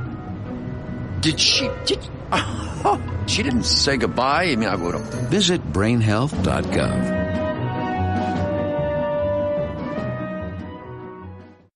Every day, 70,000 puppies or kittens are born in the U.S. Cute, right? What's not cute is that half of all litters are accidents, which leads to millions killed in shelters each year. Turns out, those little cuties can get pregnant sooner than you think. But here's the good news. You can stop the accident before it happens. When you bring home a pet, get them fixed at 4 months old. Prevent more. Fix at month 4. Visit fixat4.com for more information. Brought to you by Best Friends Animal Society. There's a threat targeting America. One that's growing fast, but may still be hard to see. Lyme disease. Spread by tiny ticks, often smaller than the head of a pin. This dangerous disease is now more widespread than West Nile, tuberculosis, and HIV/AIDS combined. And if left untreated, it can lead to arthritis, facial paralysis, and even memory and concentration problems, often called brain fog. As the threat of Lyme disease grows to more than 300,000 projected cases each year, it's time for us to target Lyme disease. That means checking for ticks when you've been outside, even in your own backyard. It means seeing a doctor if you experience the symptoms of Lyme disease, which can include joint pain, flu-like symptoms, fever, fatigue, or sometimes a bullseye-shaped rash. Set your sights on stopping Lyme. Learn how you can target Lyme disease at targetlyme.org. Battles aren't won solely on the field. That's a common misconception. Battles are won within, over enemies of fear, enemies of doubt. In that place where promises are kept. Promises to oneself. This is a physical training event! Promises to one's community. Healthy people move debris out of their house. Promises to one's country. In the heart of every Marine, you'll find a promise. A promise forever kept. A promise of battles won.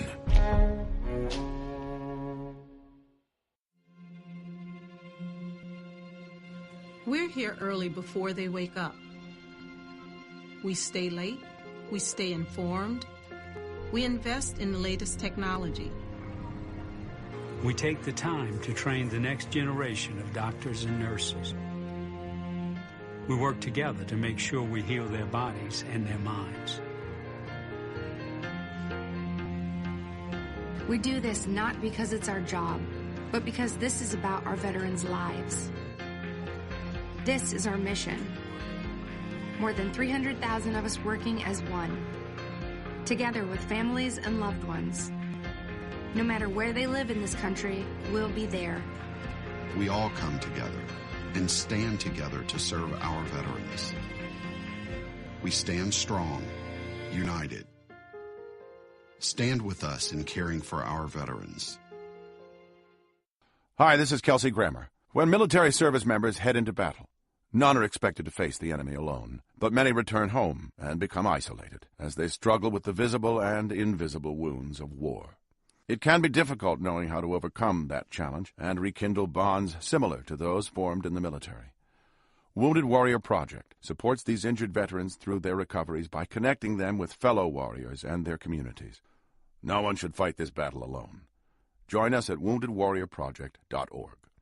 Call Rod now, 666-603-835-3226.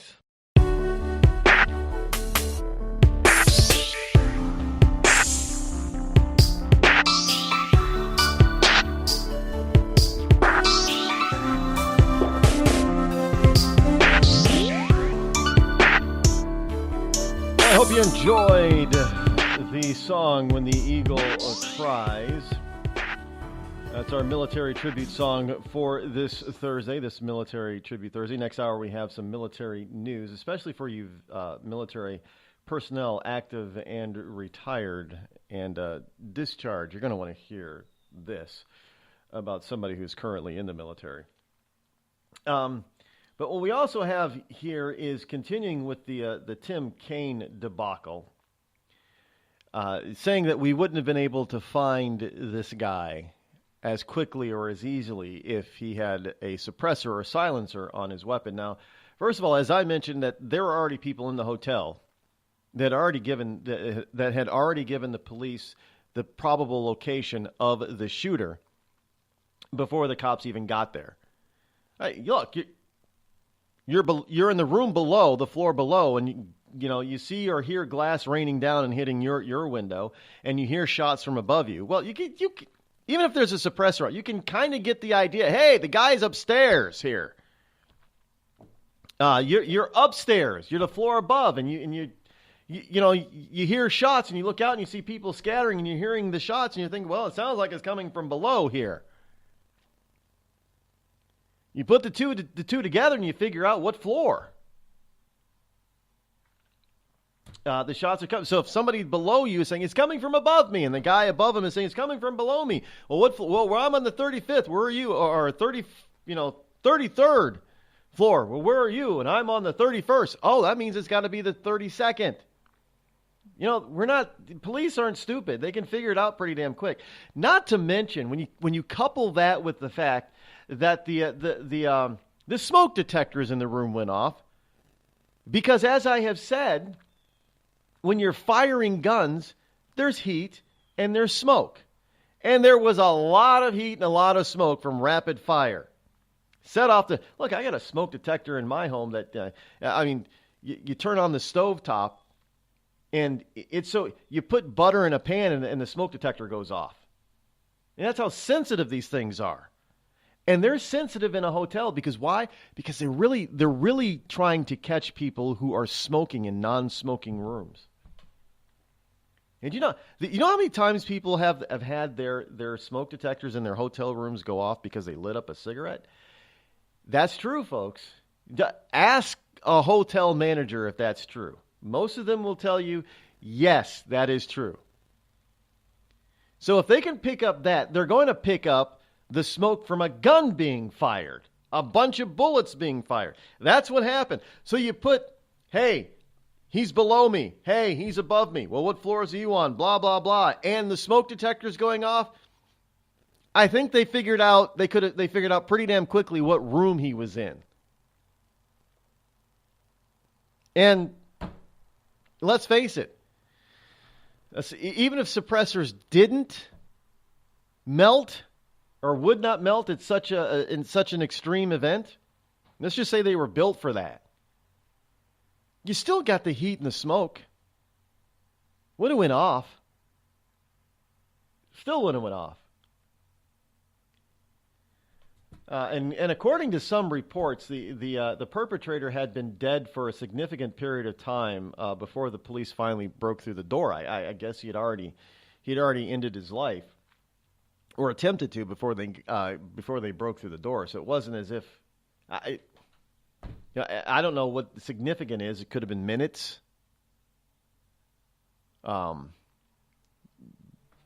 seconds. I don't know what the significant amount of time is, but. And there are people out there who are asking the question, myself included. Was there somebody else in the room with him? Now, folks, we are finding out that this guy had cameras all over the place. Now, remember, this guy was wealthy.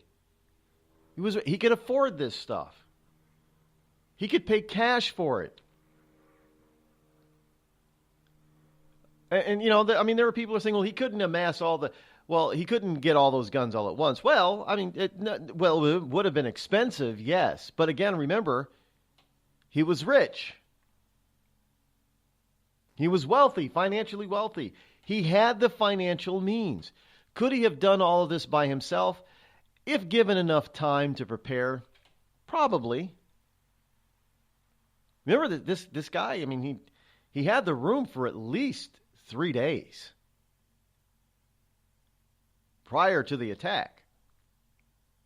Could he have gotten 10 bags of guns up into his room in 3 days? Yeah, they were even talking about how he wasn't detected because you put a do not disturb sign on the door. And if, hey, doctor, if there's a do not disturb sign, they may call you up and say, do you need any fresh towels or linens? Do you need them to come in? No. You just say, no, I'm good. I'm good for another day. Check me out tomorrow, whatever. I'm just really, who knows what excuse he was giving? He probably, I'm here to meditate. I need some time to myself, so please don't disturb me for a couple of days. I'll be fine. He even ordered room service. So no, there was nothing out of the ordinary with this guy. When it came to the hotel had no idea. People put I put do not disturb signs on my door when I'm in the hotels often. Because I don't want to be woken up at 7 or 8 in the morning. But housekeeping.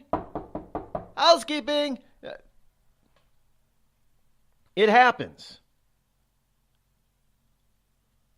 So a lot of people put do not disturb because they want to sleep late even. They might want to sleep until 11 or noon.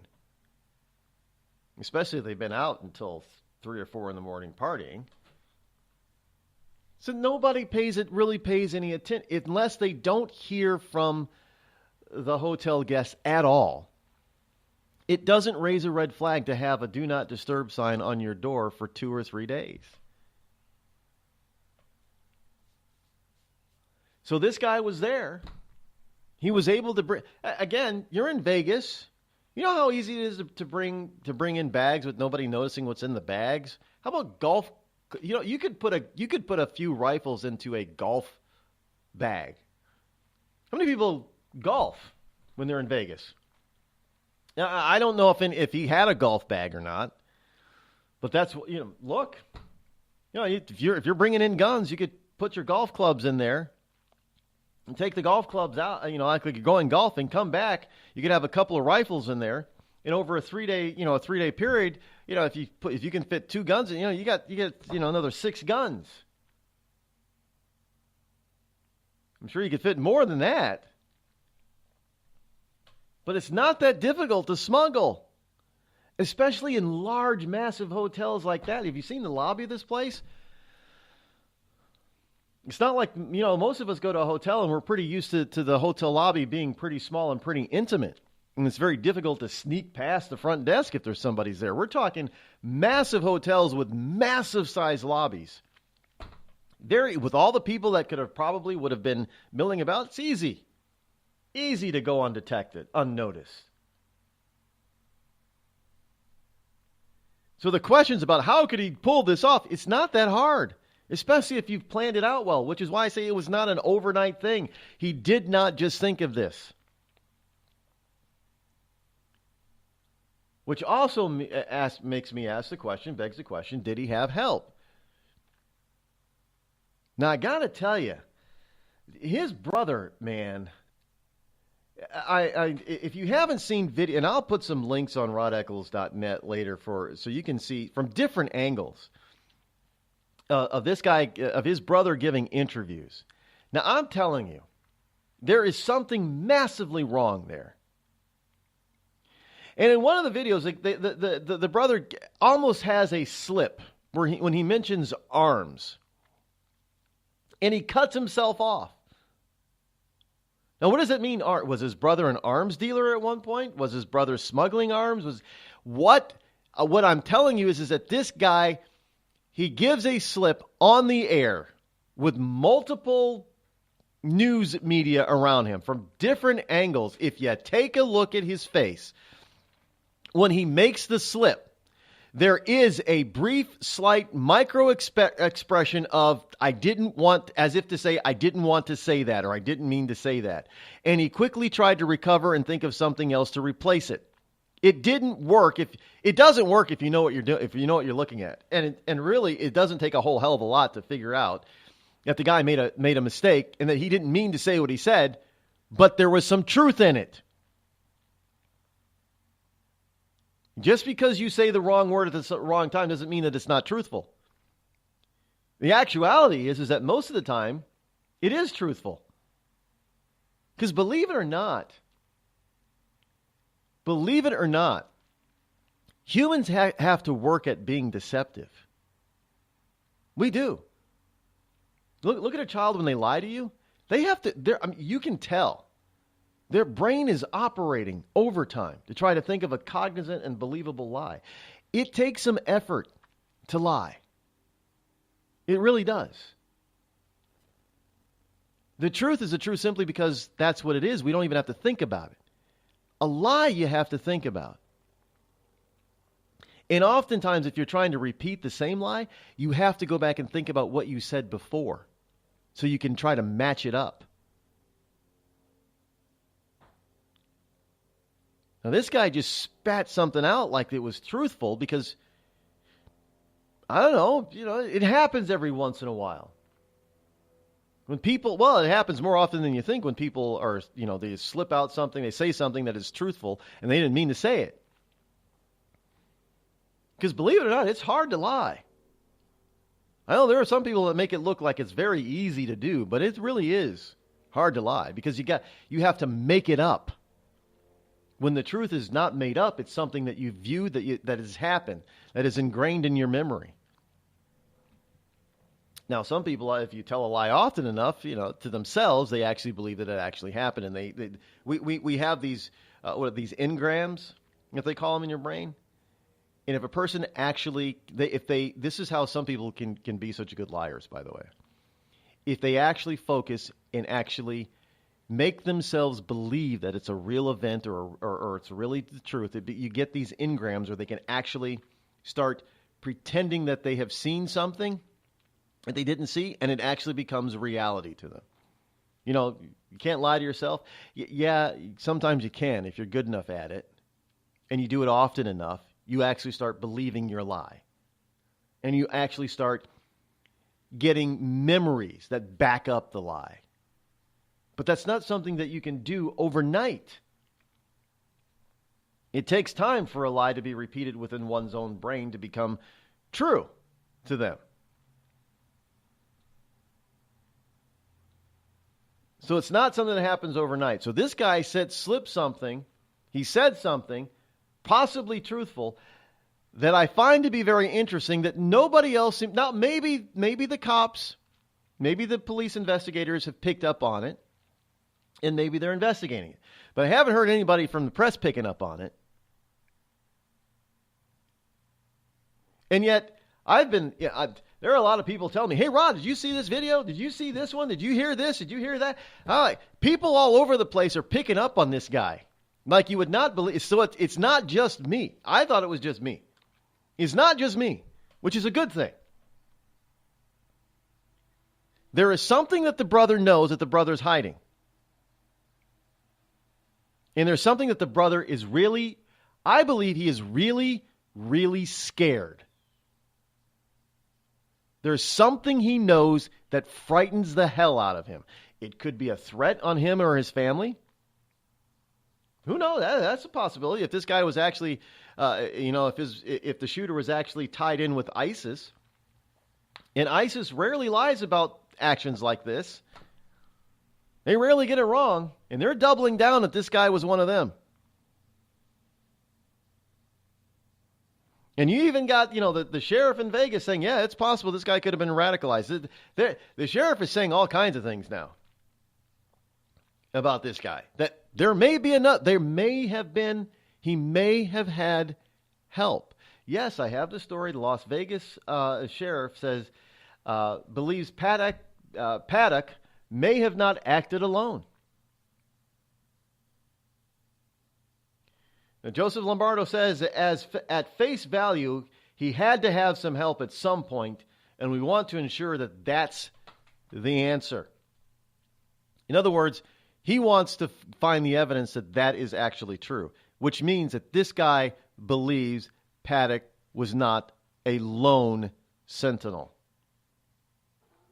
He had help.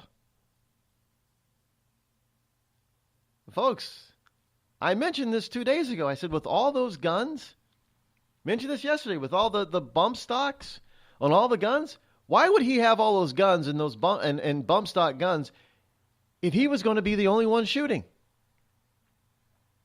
Why would he have two tripods, guns on two tripods, if he was going to be the only one shooting? Why would he bust out two windows and call attention, that much more attention to himself, if he was going to be the only one shooting? Well, there's a law enforcement officer down there in Vegas who now believes what I surmised 2 or 3 days ago. God, it's good to be right. I'm not Rod Eccles, and I approve this message. Tired of paying outrageous prices for Viagra? Well, we have great news for you. Now you can finally get Viagra at huge discounts. Healthy Man allows you to save up to $500 on Viagra. Why pay U.S. pharmacy prices of $15 per pill or more when you can get Viagra for less than $3 a pill? Call today and get 40 Viagra pills for only $99. This can cost as much as $600 at your local pharmacy. You can't afford not to call us. If you want Viagra at the lowest prices, never pay $15 a pill pharmacy prices again. Get Viagra for less than $3 a pill. Call 800-595-2614 today and save up to $500 and get 40 pills for just $99. Healthy Man is fast, easy, and affordable. Operators are waiting at 595-2614 to take your call now. Call 800-595-2614. That's 800-595-2614. Again, 800-595-2614. We've all heard of male enhancement, but now there's an expert on true male enhancement in the areas that really count. In Herb Ellis's book, Husband 2.0, Real Male Enhancement, you'll find answers to questions like, why doesn't she want to have sex? A quick start, quick results workout guide, plus what you can do as a side hustle to make money now. With all the great tips in this book, every man can benefit. Get the book, Husband 2.0, Real Male Enhancement, on Amazon.com. It started with a knock, but it wouldn't end there. What happens in the story next, many wouldn't understand, and most wouldn't believe. 5 + 2 = Perfection by Samuel Rosette Jr. is a must-read. The scriptures within are reminders of the ancient past, and yet intriguingly infuses with texts which stand on the edge of the stage of relevancy. Available online at Westbow Press, Amazon, Books A Million, Barnes & Noble, and SamuelRosetteJr.com. A couple of weeks ago, a long-haired young person came into our bank and said, "I'll bet you're a Nazi." Well, I love America, support the Constitution, and believe in capitalism. So I told him I'm not a Nazi, and I'm not. So what happens? The punk breaks out 2 windows and pepper sprays an elderly woman in the face. You know, there's one thing about long-haired young people nowadays. They're real assholes. Long-haired young people, you suck.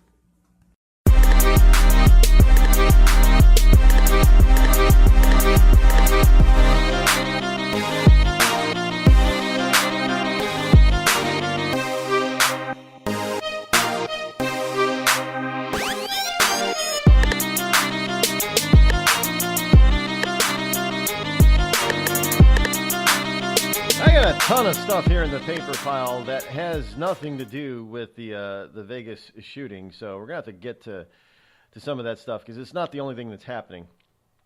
It is it's got everybody's attention, sure, but it's not the only thing happening. But there is one other thing that is related to the shooting. that is happening. And, well, you've already known this about the left, utilizing every possible angle except for what they should be using to take away your rights to bear arms. I mean, they won't use all the look. The Vegas shooting, 58 people murdered. No, there's 59 right. See, I'm telling you, stop doing that. He killed himself. He's the 59th victim. That doesn't make him a victim. He killed himself. He murdered 58. But I still see it now, 50 after 59 dead, and they make it sound like he was not one of them. One of the 50, he was one of the 59th one, so he was one of the 59, but he wasn't one of the 58. Plain and simple. But they don't. So, folks, we have in Chicago where we have this sort of thing, 50 or more people dying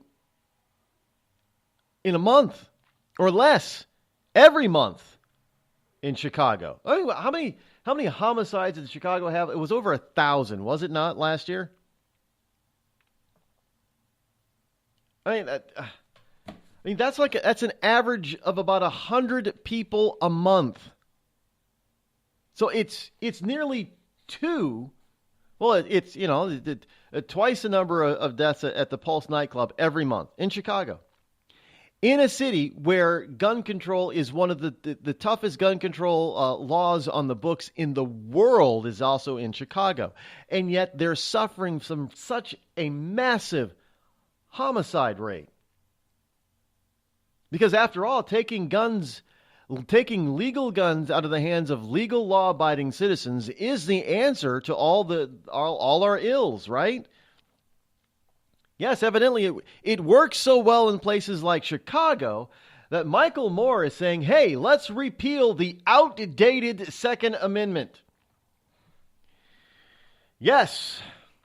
He's saying, I, Michael Moore, along with all who support an end to this epidemic of gun violence, propose a new amendment to our Constitution that repeals the ancient and outdated Second Amendment, which was written before bullets and revolvers were even invented.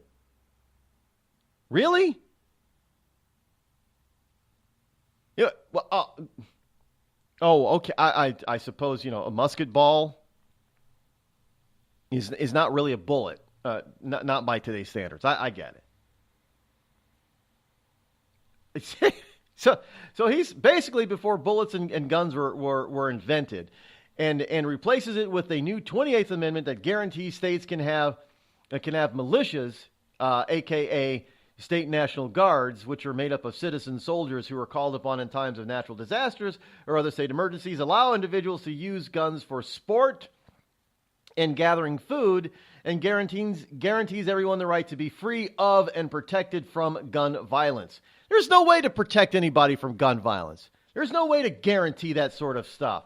This guy's an idiot. A complete boob. So in other words, he doesn't want to get rid of guns because, hey, you want to be a hunter. Well, you can hunt a lot. You can hunt people with guns, with rifles. I'm just... So it was written, well, I don't know. Look, folks, they want to dump and rewrite the entire Constitution. Don't doubt me on this. This is what their goal is. The left's goal in this country, the left in this country's ultimate goal, they're not going to get it, but their ultimate goal is to completely dismantle the current Constitution, rewrite it so government has all the power, you don't. End of story. Don't doubt me. It was just another quiet Saturday at the Johnson home. Honey, have you seen the hammer? It's in the garage. Oh, no, not the garage. Later that same day... Dad, I can't find the bicycle pump. Son, I'm afraid it's in the garage. The garage? Then the following Tuesday... Howard, where's the car? It's in the garage. Does your garage look like a giant yard sale without the yard? Do you cringe at the thought of entering your garage? Then you need Crest Garage Cabinets. With one phone call, those wonderful folks at Crest will come out to your home, design the best combination of cabinets for you, and install them quickly and professionally before your very eyes. It's a miracle. And unlike other companies who ask for a down payment or money up front, you won't pay a penny until your Crest cabinets are installed to your satisfaction. So call Crest today, toll-free at 1-800-548-2848. That's 1-800-548-2848. And you'll never fear going into your garage again. And now, a message from the American Migraine Foundation. It's an absolute nightmare. I was terrified. It was like your head's gonna explode. Migraine is a disabling disease. Just all of a sudden couldn't see. Migraine has ruined my life. Absolutely terrifying. There's pain that does not stop. It's a throbbing, pulsing, banging, hammering feeling in your head. 36 million Americans suffer. I started getting migraines around 5 years old. Just takes over everything. I feel trapped by migraine. It hurts like my head's gonna fall off. And the whole world around you stops. My world has gotten small. You feel like the world's closing in on you. There's nothing you can do. I had spent a year housebound. It's like you're trapped in your head. There's no escaping it. You can't leave your body. Don't suffer alone. Make your move against migraine. Visit AmericanMigraineFoundation.org to find help, learn more, and get connected. The Red Cross responds to nearly 66,000 disasters every year, most of them house fires. Red Cross President and CEO Gail McGovern says you need to develop an evacuation plan and practice it, especially with your children. It takes just 2 minutes for a home to be engulfed in flames. Practice those drills. We all think our kids know what to do. They don't. We need to teach them. We have started a large campaign where we're going into vulnerable communities and helping install smoke alarms. Already 92 lives were saved, and 4 of those lives were saved by a 5-year-old girl who remembered what we taught them during these fire drills, and she got her family out. We also have a slew of free apps that people can download onto their smartphones. It's what to do in every kind of disaster you can imagine, how to prepare and how to recover. To help support all the Red Cross does and to make a financial donation, go to redcross.org. That's redcross.org. It's Thursday night, and you're grabbing drinks with some friends. Started off with a pitcher for the table, which quickly becomes 2. There's pool. And there's the photo booth. All right, everybody squeeze in. Say cheese! Followed naturally by an order of wings. And another. Can we get some extra ranch sauce? Then there's the ceremonial nightcap. So what are we doing this weekend? And lastly, it's back to the car, which, if you're buzzed,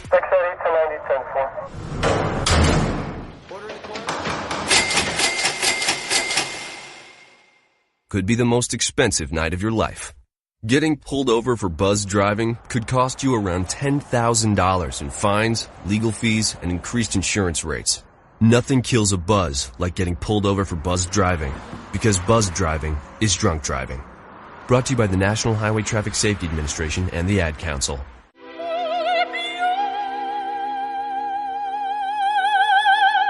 The human voice. It can be sweet as music, powerful as thunder, And so, my fellow Americans, cheerful as laughter. But for millions of people, it can also be a sign of COPD.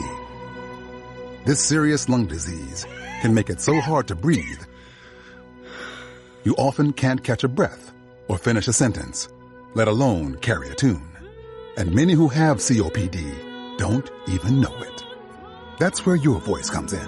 If you think you or a loved one have symptoms, talk with a healthcare provider.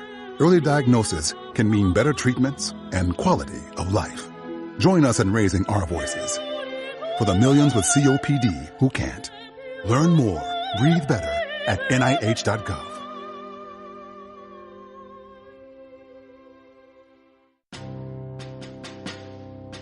On the battlefield, there's a saying America's military men and women live by. Never leave a fallen warrior behind. Ever. Off the battlefield, Wounded Warrior Project operates with the same goal. We leave no warrior behind. Wounded Warrior Project is a non-profit organization created to help our men and women returning home with the scars of war. Whether those scars are physical or mental, we're here to make sure that they heal. And whether it's helping those with post-traumatic stress disorder live a normal life again, or giving much-needed support to injured warriors in veterans' hospitals, because no one deserves our help more than the men and women who risk their lives to keep us safe. Wounded Warrior Project. We never leave a fallen warrior behind. Ever. Learn more about what we do at woundedwarriorproject.org. Every day, the men and women of the United States Marine Corps demonstrate their commitment to defend the American way of life. Since 1775, we have served our nation as a force in readiness. Get some rear security. From combat operations to humanitarian assistance in every corner of the world. No matter where the mission takes us today, or wherever our country needs us tomorrow, we always remember the land we call home. As Marines, we take a stand for each other, for our nation, for us all. The few, the proud, the Marines.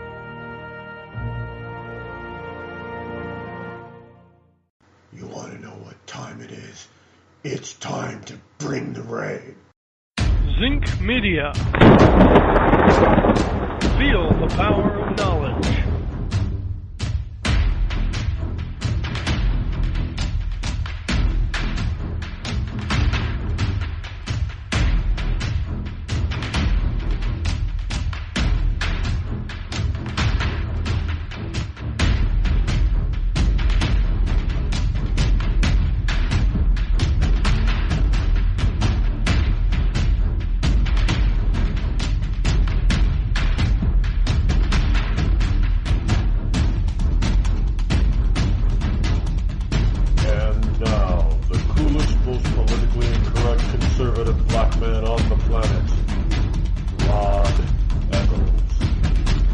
Indeed. Welcome back. Hour number 3 here on the Rod Eccles Show. The fastest 3 hours on Internet Talk Radio is right here, powered by Zinc Media Arts. Thank you for being here. It is still October number 5 in the year of our Lord 2017. The call-in number is still 603-835-3226, or if you know how to Skype it, it's Reccles44, RECCLES, the number 44. So people, and I don't know how Skype really fully works, but the issues will be ironed out shortly because we are, actually I have learned I can port the number, I guess, to a different service. So if you're still having troubles getting through, and I think most people, the vast majority of people still are, I don't know why some people can get through and most people can't. That makes no sense to me whatsoever. In fact, some people are telling me that they're getting, it says the number is not in service. And other people are saying the number is busy. Well, there is no busy number. I don't know what it is, but somebody doesn't like me. But evidently I can port this number. But I'm not looking to port this particular number, so we'll have a new number and it all figured out and changed and by next week. I promise, folks. This is ridiculous. I know. But you still have the ability to do that. In any case, I don't. But in any case, so you have the number and you have the Skype ID, as well as all these social media outlets that you can hit me up on. Of course, it's the Rod Eccles Show on Facebook, and it's simply Rod Eccles everywhere else. Basically, it's Google Plus. It's Rod Eccles. Twitter at Rod Eccles. Gab, it's at Rod Eccles. WeMe, it's at Rod Eccles. LinkedIn, it's at Rod Eccles. It's all. I make it very difficult to find me. I know. Even my website is very cryptic. RodEccles.net. So, yeah, I make it very difficult to be able to find me and communicate with me at places. And hey, you can even communicate the Rod Eccles Show at gmail.com. Yeah, see, I make everything so cryptic and difficult. Nobody can find me and communicate with me because I don't want to talk to people. So I make it very hard. You can't find me on Twitter, and you can't find me on any social media anywhere because the names are so cryptic. Well, there are people that do. You don't know who they are. I mean, for some people, for good reason. And some people, they just think they're being clever. They just think they're being, I don't know, ID 54 or so is a name. What the hell does that mean? Don't even know who you are. Well, the people who I care about, man, like the two friends that I got, they know what the ID 54, because it was back in the day when we were having some fun, and they know the day and the time, and that has to do with the day and the time, man. So, okay, those three people know who you are, but the rest of the world, and we're supposed to think that it's okay that you be that cryptic. You want to be friends. I hate the people that want to be friends. They send you a friend or follow request, right? And they don't even have a picture. I mean, at least you can do is just grab a fake picture off the web somewhere from some. They don't even have a picture. I even had one person. Now I don't know if it was a guy or a girl. One person who sent me. I'm not even going to say what medium it was on. They sent me a request. Well, they didn't even have a picture. Their bio was very thin, very little information. So I denied the request. They sent me an email via that social media chastising me, thinking, what, are you too good? Really? You could be one of those stupid bots because, Facebook was and Twitter was big with these bots at one point. And if you agreed to be their friend, next thing you know, you're getting loaded up with all this sexual harassment crap. I'm not interested in chatting with, Mako from South Korea or something like that. It's just ridiculous. I want to be your friend. You don't want to be my friend. You think that I'm into your soft porn crap. But that's what happened. But this person evidently was a real person, not somebody in porn. They got mad at me. I'm like, well, how am I supposed to know? I don't know who you. There's no information about you. I'm not even sure that's your real name. You have no picture. I'm just supposed to follow you back? Really? No, not going to happen. As a matter of fact, the number of people that I follow is going to start dwindling because there's a lot of noise out there. And there are people that famous and non-famous people both, that I want to see more of their postings on various social media. And because I follow too many people, I don't see their postings often enough. Or at all. I mean, they'll say, hey, did you see what I posted here? And I'm like, no, I'm sorry, I didn't. And that's really starting to bug me. Maybe it bugs you too. But, I mean, don't take it, if you're listening to the program and I'm currently following you and I stop following you, don't take it personally. I can't follow everybody. And I'm not going to follow everybody. So you'll in various medium, you'll and I know people are asking, well, why don't you follow me back? Well, do you really want me to follow you because you have something interesting to say, or is your stuff really just about you? My social media, except for my personal Facebook page, my social media accounts are not about me, really. They're really about the show. So I have close to 5,000 friends on Facebook. I know it's oxymoron, friend on Facebook, but that's not for the show.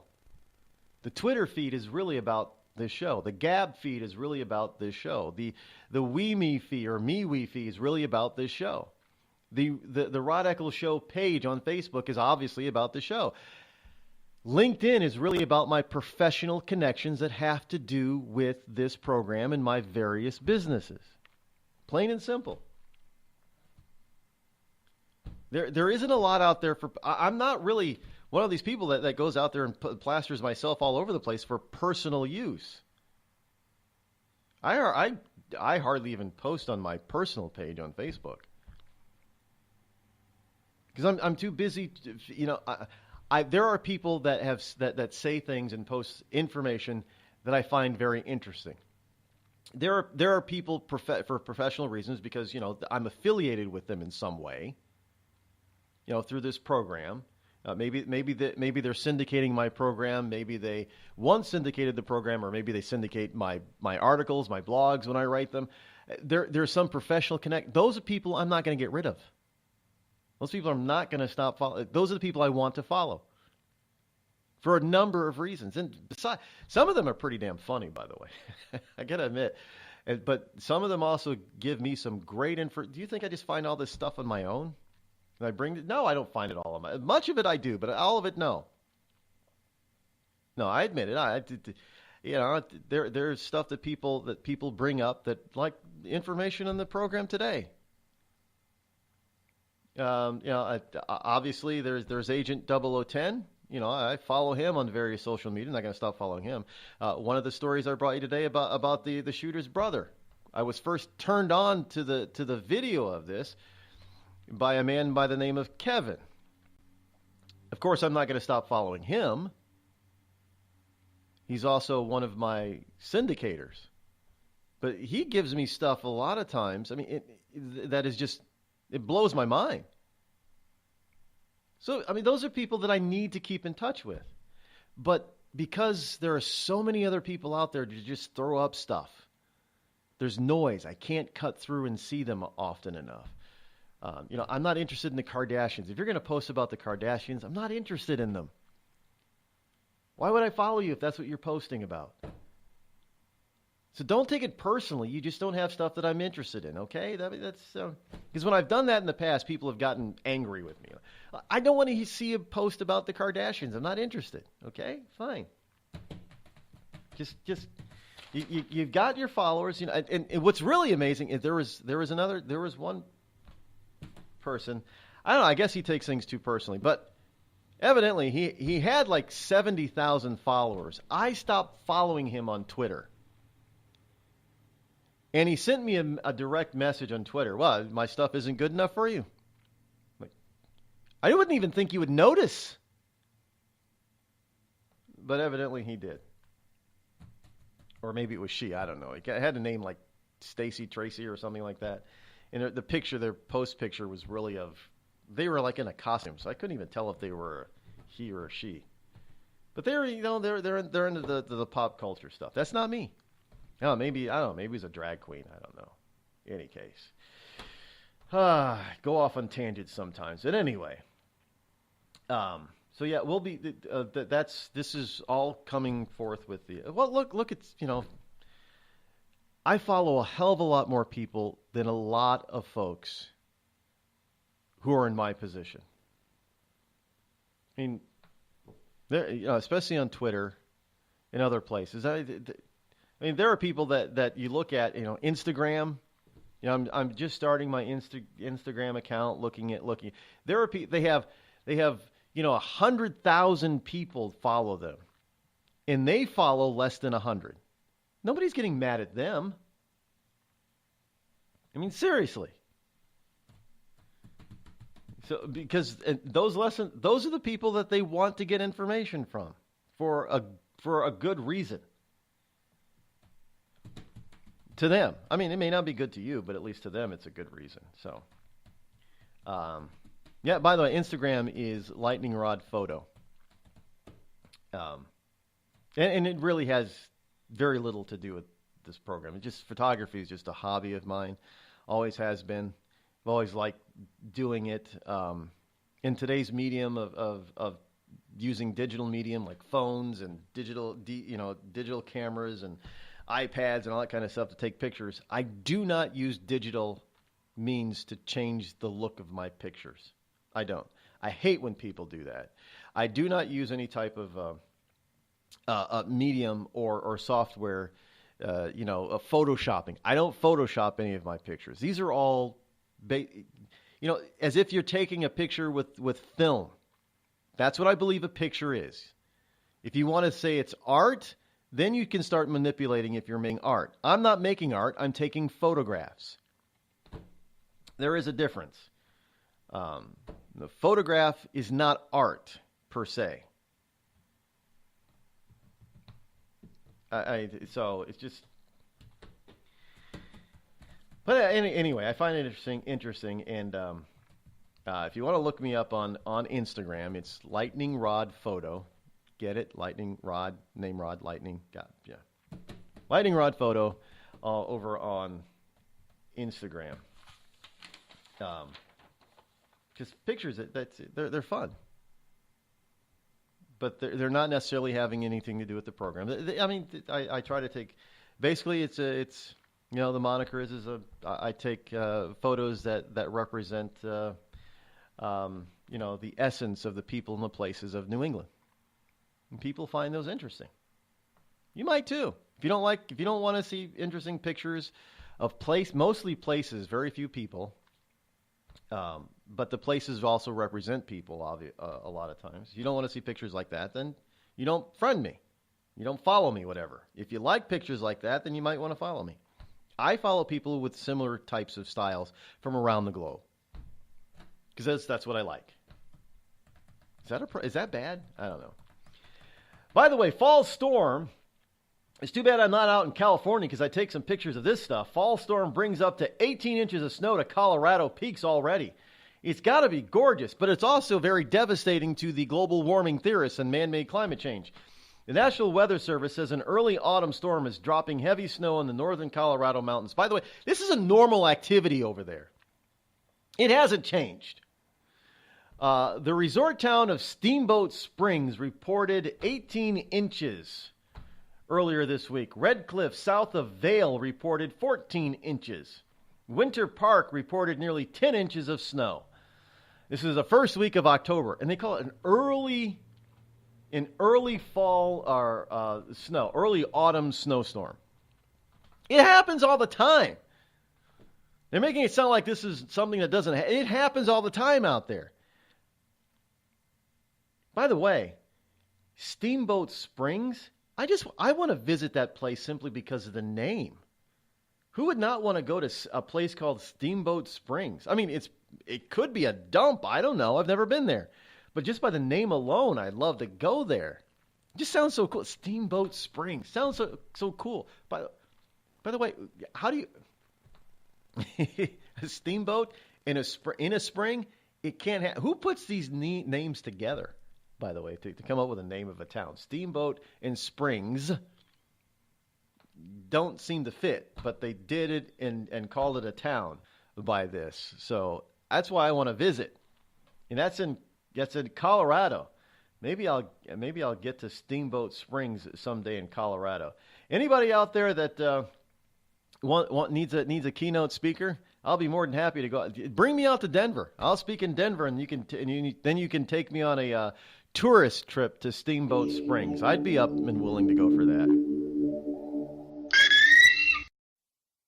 Tired of paying outrageous prices for Viagra? Well, we have great news for you. Now you can finally get Viagra at huge discounts. Healthy Man allows you to save up to $500 on Viagra. Why pay U.S. pharmacy prices of $15 per pill or more when you can get Viagra for less than $3 a pill? Call today and get 40 Viagra pills for only $99. This can cost as much as $600 at your local pharmacy. You can't afford not to call us. If you want Viagra at the lowest prices, never pay $15 a pill pharmacy prices again. Get Viagra for less than $3 a pill. Call 800-595-2614 today and save up to $500 and get 40 pills for just $99. Healthy Man is fast, easy, and affordable. Operators are waiting at 595-2614 to take your call now. Call 800-595-2614. That's 800-595-2614. Again, 800-595-2614.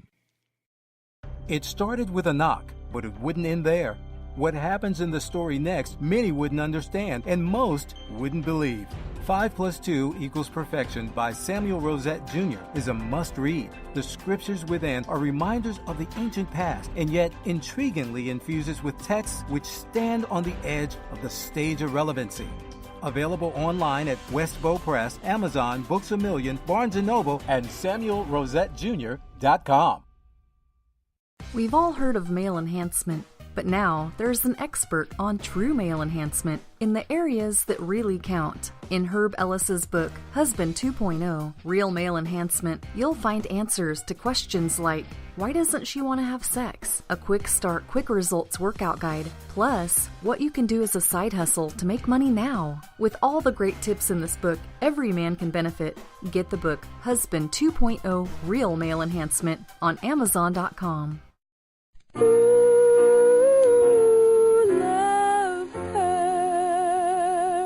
Yes, love hurts. It can hurt emotionally, but more important, it can also hurt you physically. It can hurt you in a way which nobody who owns a hot tub and lives in California can afford to be unaware of. Yes, I'm talking about California hot tub rectal gonorrhea. This painful, incurable disease can make an enjoyable soak in a hot tub with family, friends, and dog into a literally unforgettable experience.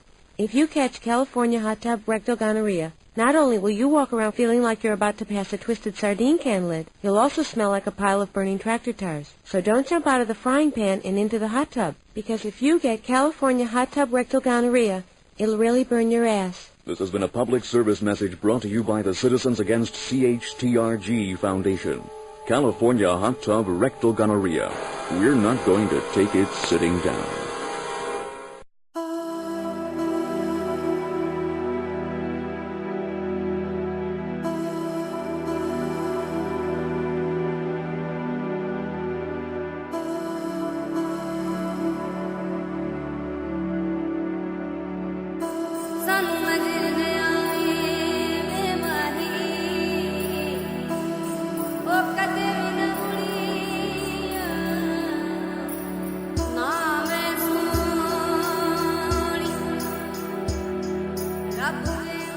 By the way, when it comes to following, I know some people are probably thinking, well, I only want to follow famous people. If you actually look at my friends list on any social media outlet, you'll find that I follow very few famous people.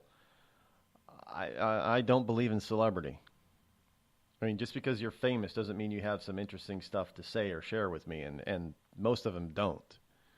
Even if I happen to like them a little bit, I still don't follow most famous people. It's just there's no need to. These people think that they're bigger than they actually are, and you follow people because you have something in common, or they post stuff that you're interested in knowing about. And most celebrities I have found don't post stuff that I am interested in, so I don't follow a lot of them. Today's holidays, by the way. So my follower list is filled with just everyday regular people like you and me. Today's holidays for October 5th, it is Do Something Nice Day.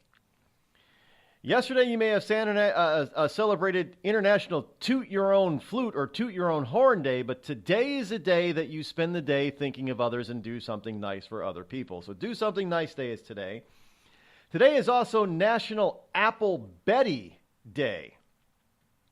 Yes, it's also known as Apple Brown Betty. It's similar to apple pie, but has buttered and sweetened crumbs instead of a crust.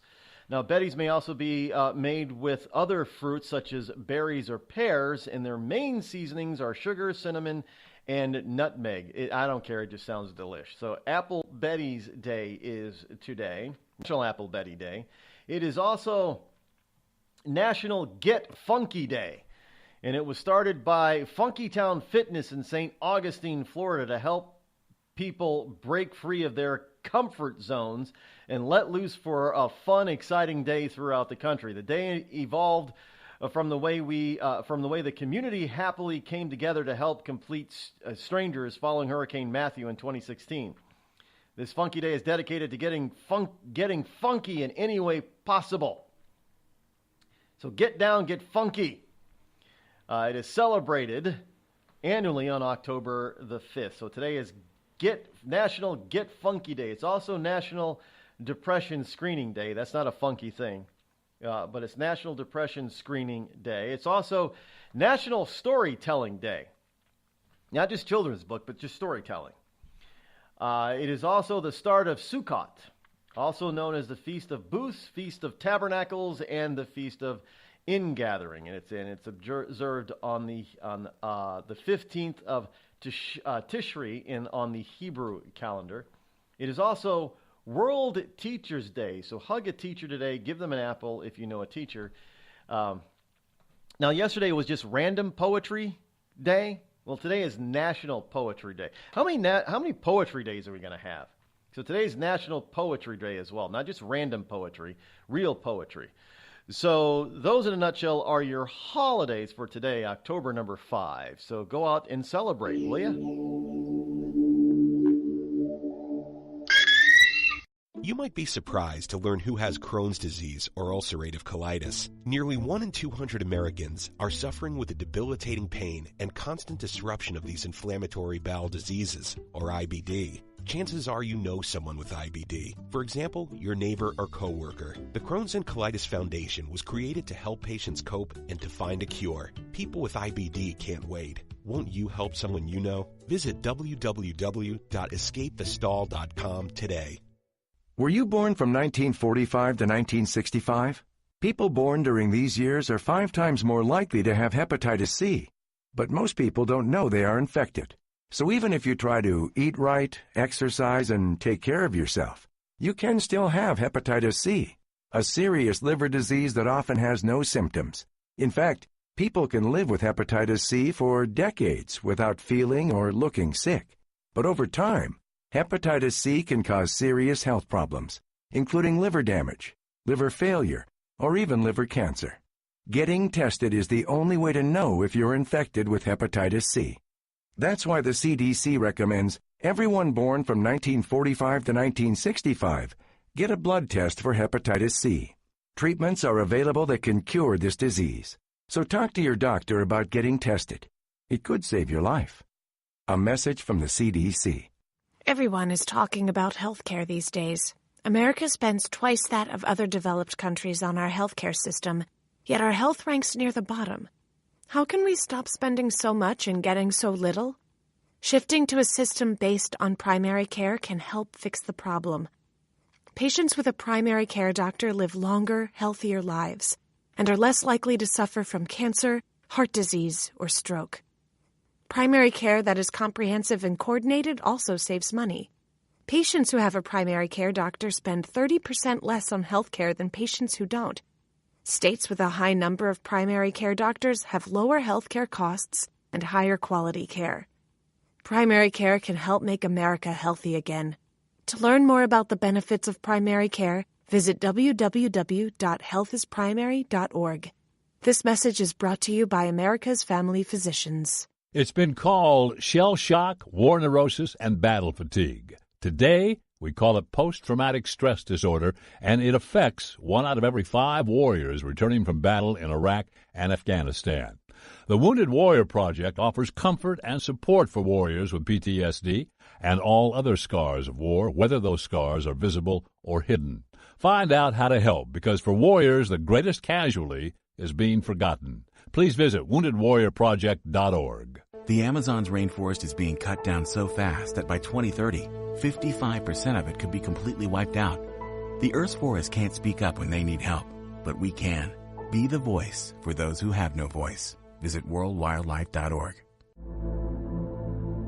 There's a threat targeting America. One that's growing fast, but may still be hard to see. Lyme disease. Spread by tiny ticks, often smaller than the head of a pin.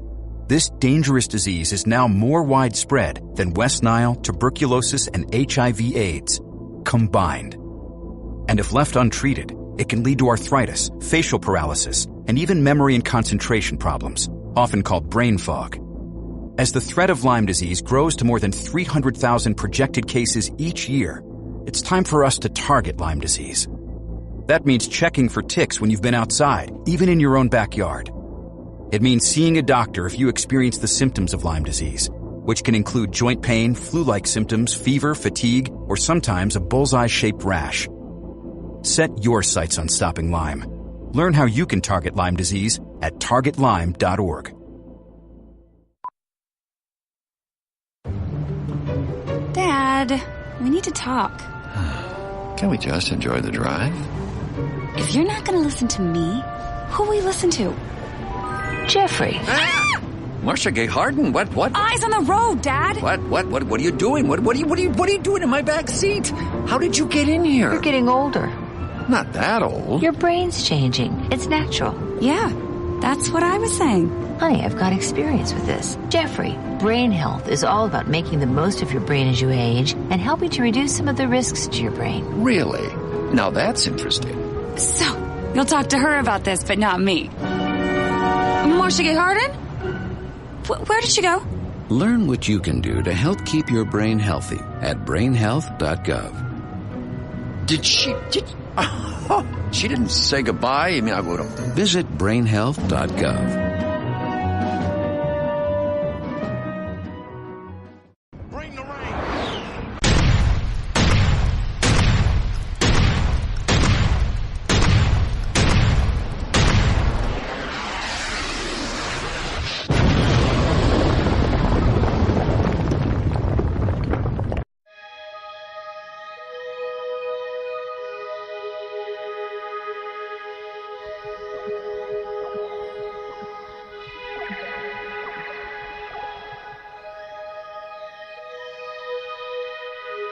And welcome back.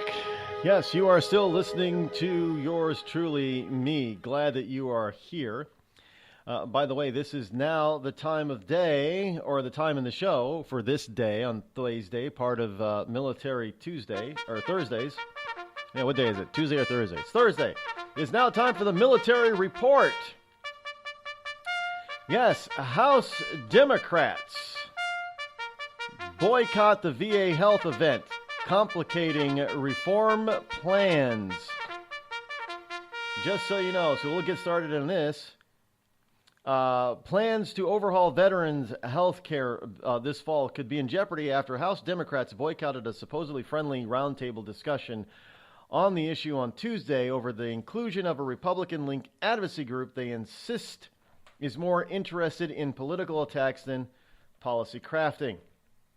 The controversy comes just a few weeks before House lawmakers are planning to fast-track new legislation surrounding outside care programs at the Department of Veterans Affairs, including the problematic Choice Program.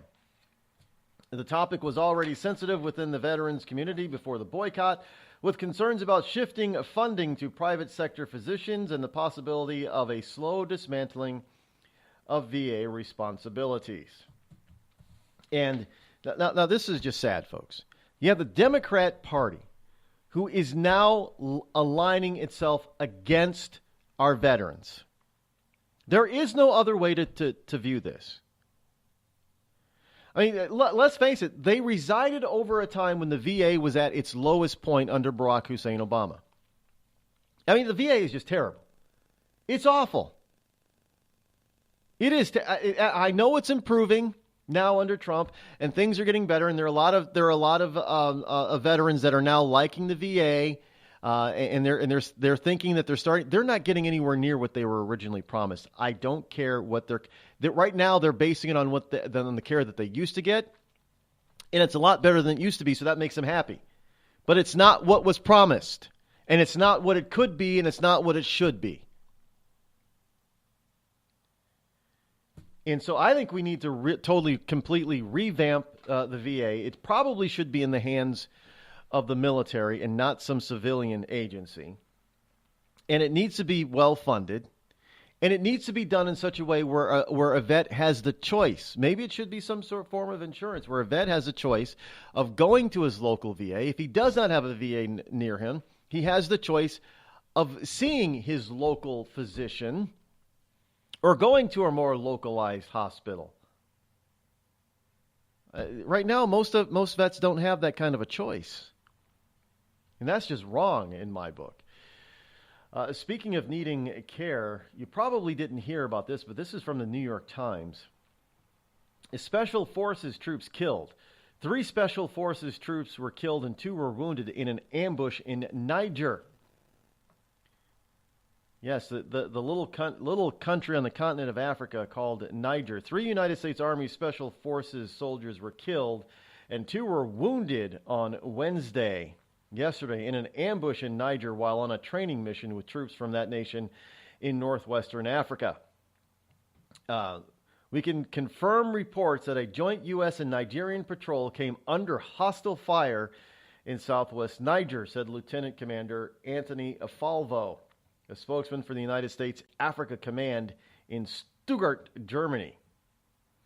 All 5 American soldiers were Green Berets, and 2 United States military officials. The attack took place 120 miles north of Niamey, the capital of Niger, near the border with Mali, where militants with Al-Qaeda in the Islamic Maghreb and affiliate of Al-Qaeda have conducted cross-border raids. Niger troops were also believed to have suffered casualties, but details of their casualties were not immediately known. So these are our people are in danger and under fire constantly all over the planet, even in places where people might normally think that they would not be. And we don't even know where many of our overseas troops are. But they're out there trying. Look, we're there trying to help the people of Niger protect themselves from things like Al-Qaeda. And yet we have Democrats here who want to keep them from getting the proper care that they deserve once they stop serving because of one reason or another. Or they would rather stand behind this guy. This is from Military Times. A former West Point cadet in the Che Guevara shirt. Remember that picture? West Point cadet in his hat. He wrote the words, "Communism will win." Well, he's an Afghan combat veteran, I guess.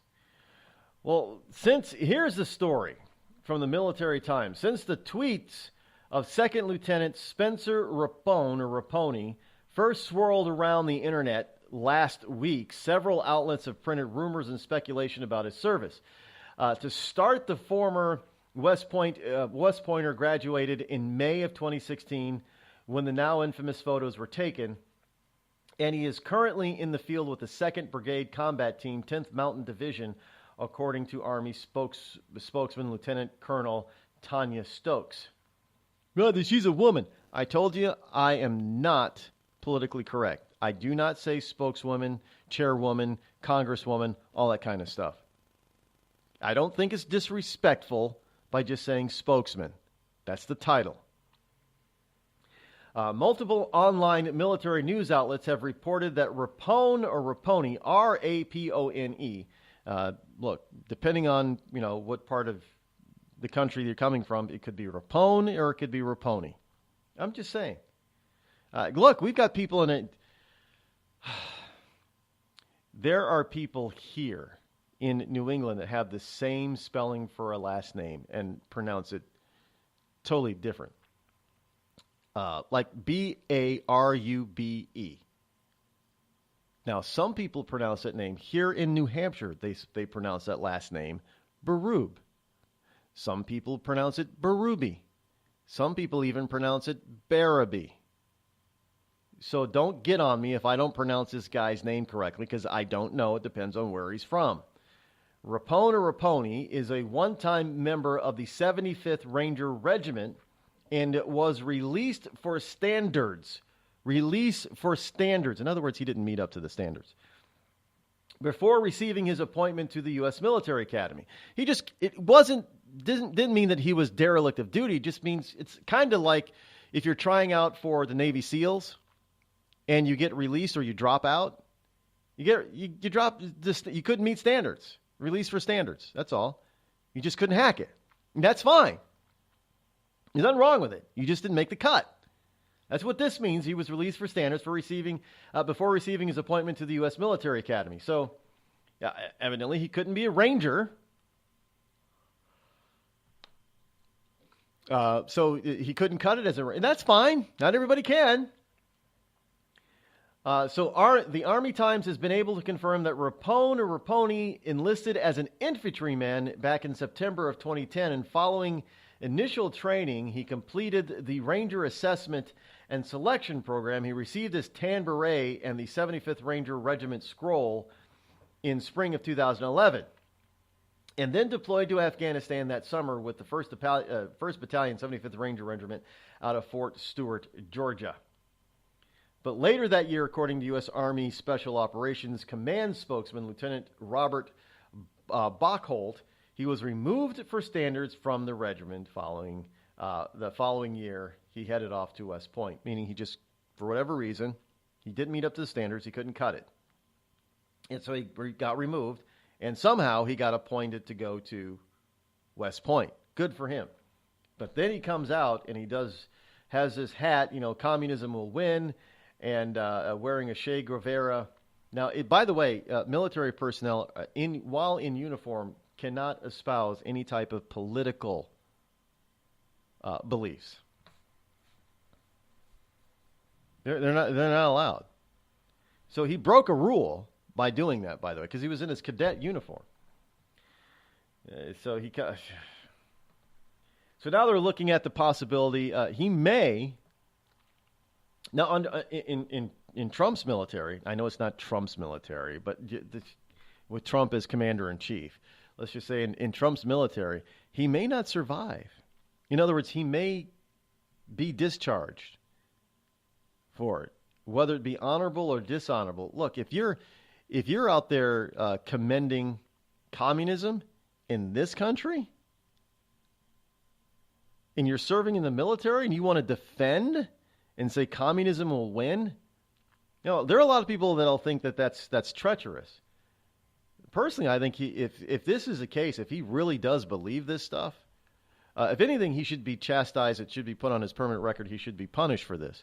But if he actually believes this crap, communism will win, and he really likes Che Guevara, he should be drummed out dishonorably. That's my personal belief. Seriously. And that is the military report for today for October number 5 in the year of our Lord 2017. Here's something that is somewhat related. U.S. border crossings are fewer, but they're riskier and more expensive than ever, according to the Wall Street Journal. Trump administration's hard line. Longer-term trends are suppressing numbers of those trying to illegally cross the border with Mexico. Now, isn't that what the whole point of the wall is all about? Is to cut down people trying to cross the border illegally? Isn't that the whole thing? In other words, we don't have an open, porous border under Trump, and we don't even have the wall up yet. We have no portion of his newly promised walls up on the border, and yet illegal crossings are down. So what does that tell you? It tells you that everything, it really stems from the Oval Office. If you have a commander-in-chief, if you have an chief executive, who stands for law and order of the Constitution and of the protection of the people of the United States, if he takes that job seriously, that he's supposed to protect the people of the United States, first and foremost, other countries will see that. Other people in other countries will see that, will understand that, and there'll be fewer of them will attempt to do things that are disrespectful and break our laws. And thus, if we actually start putting more border security people out, or we let the border security personnel that are there actually do their jobs, we don't hamstring them, we maintain and repair the current parts of the walls that are up already along the border, it makes it a little bit more difficult for people to cross. And if you get here and you know that there is an increased chance of you going back from whence you came, you're less likely to spend a lot of time, money, risking your life to cross the border illegally. And thus, with fewer people and it being riskier to do so, because they have to go to more extreme places and remote places in order to cross, fewer people are going to do it. That's just the way it works. And all we can say is, good. It's about dang time that we had somebody that actually stood for the beliefs of this country, that actually stood for the Constitution, the laws of this land, that actually stood for the notion that the chief executive is there to protect as best he can, using any legal means possible, the people of this union, the United States of America. Because that's what the Constitution says for them to do.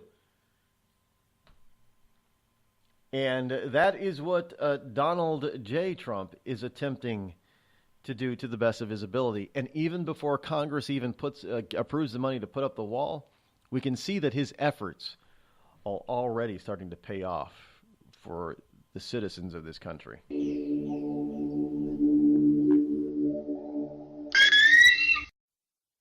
Tired of paying outrageous prices for Viagra? Well, we have great news for you. Now you can finally get Viagra at huge discounts. Healthy Man allows you to save up to $500 on Viagra. Why pay U.S. pharmacy prices of $15 per pill or more when you can get Viagra for less than $3 a pill? Call today and get 40 Viagra pills for only $99. This can cost as much as $600 at your local pharmacy. You can't afford not to call us. If you want Viagra at the lowest prices, never pay $15 a pill pharmacy prices again. Get Viagra for less than $3 a pill. Call 800-595-2614 today and save up to $500 and get 40 pills for just $99. Healthy Man is fast, easy, and affordable. Operators are waiting at 595-2614 to take your call now. Call 800-595-2614. That's 800-595-2614. Again, 800-595-2614.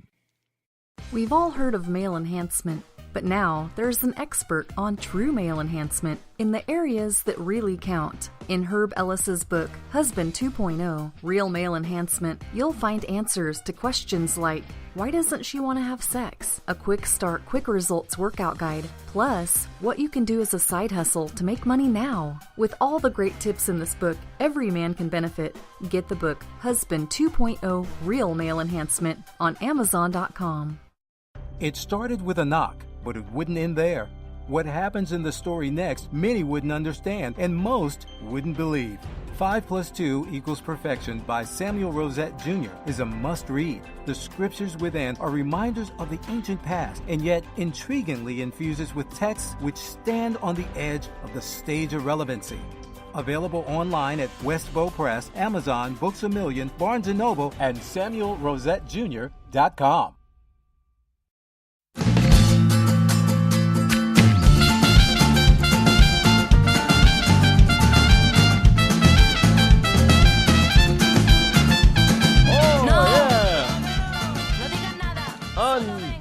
Absolutely, for the wonderful Latino, the hot-blooded Latino music.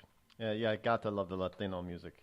Something about Latino music that is just las cosas más grandes. Actually, I think it's more if I actually pronounce it, las cosas más grandes. Sometimes, depending on the country, there is a lispy sound to the Spanish.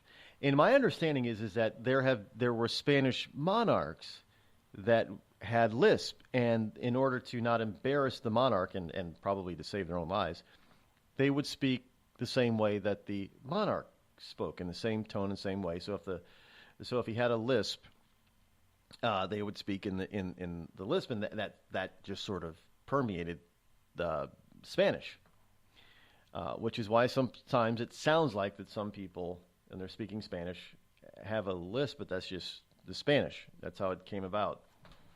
It's not really lisping; it's just the way that the sound is, or the language is, because that's how it's evolved, and that's why it's evolved that way, evidently. So. But it's a heartfelt language. It sounds very smoldering and sexy when it is spoken by the right person. Spanish. I never really. I know that they're called Romance languages. You know, the French, the Spanish, and the Italian, and the Spanish also, which is not really Spanish, but it also includes the Portuguese, by the way. But I never really found. Nothing against Italian, but I never really found it a romantic like Spanish or French. But it is called and considered one of the three romance languages. Now, you would say, well, it's because it came out of the Latin. It has its roots in Latin. Well, so does English, but nobody calls English a romance language. We don't call English a romance language. We just don't.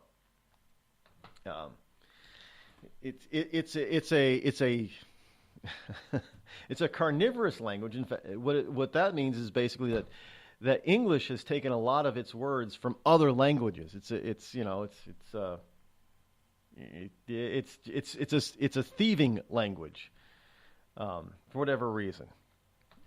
But it is part of the lexicon of the old Latin. In any case, more than 70% of U.S. fear robots taking over their lives. So says a survey from The Guardian, an offshore news publication. As Silicon Valley heralds progress in self-driving cars and robot carers, much of the rest of the country is worried about machines taking control of human tasks. Silicon Valley celebrates artificial intelligence and robots as fields that have the power to improve people's lives through innovation like driverless cars and robot carers for the elderly. Now, I don't know if an elderly person wants to be cared for by a robot versus a human being, but anyway. That message isn't getting through the rest of the country, however, where more than 70% of Americans express wariness or concerns about a world where machines perform many of the tasks done by humans, according to a new Pew research. I'm one of those people, because you start disconnecting from people if you have a robot doing these a robot taking care of the elderly instead of a human being. That's disconnecting from an elderly person. I don't think they're going to be happy about a robot taking care of them. A driverless car is one thing. I'm not sure that I'm there yet for a driverless car, whether it's on the ground with wheels or it's flying in the air. I'm not there yet to utilize. Someday will be. But as far as being a doctor or a nurse or a caregiver, that's a human thing. It should only be done by humans, not robots. Now, if you want to have a robot there to assist you, a human, that's different. But it should not be the substitute in my book. That's human disconnection, and we all suffer because of that. That's what people are frightful and fearful of, not necessarily they're going to be driven around town in robot cars. And finally today, struggling family-owned farms continue to disappear. Small family farms have been slowly disappearing for decades, and this will likely be the case of another farm called Minor's Farm in Bristol, Connecticut, founded in 1864. The 30-acre parcel on Chippens Hill is operated by Paul Minor and his wife Vicky, and his father Paul J. Minor, Mark Minor, and the brother of Paul C. Minor. They separately harvest the hay. It's a kind of the end of an era. I don't know if this would necessarily be our last year, but it could be. Now, the reason is mostly because of taxes on the land. They can't afford the taxes. They can't afford the property taxes. They can't afford, the death taxes and the income taxes and all the other taxes that come around that affect small farms, because they've been told, hey, your farm is worth $10 million. They don't make anywhere near $10 million, but that's the value of the property, and they have to pay for this stuff, and it's driving them out. It really is, and that's not good for local eats, by the way. It's not good at all. Anyway, we're out of time for today. Unfortunately, got so much more. We're going to consider doing a fourth hour one of these days, probably sometime next week. But tomorrow it is Open Mic Friday, Freedom Friday, so just about anything goes. So you're going to want to tune in to that day. Until then, have a wonderful Thursday afternoon. Thanks for tuning in. I'm Rod Eccles. I'm out.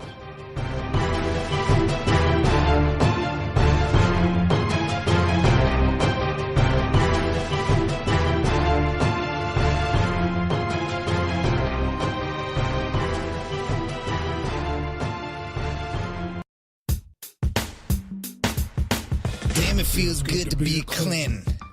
Damn, it feels good to be a Clinton. A shameless politician always plays her cards right. Got a crew for the fight on the airwaves. Lapdogs in the press keep their mouths tight. Cause a Clinton never needs to explain why it is what they done or with who. A real Clinton knows that they're entitled, and you don't get to know what they do. What difference does it make? For Clinton, what's loaded in some fat Apple file?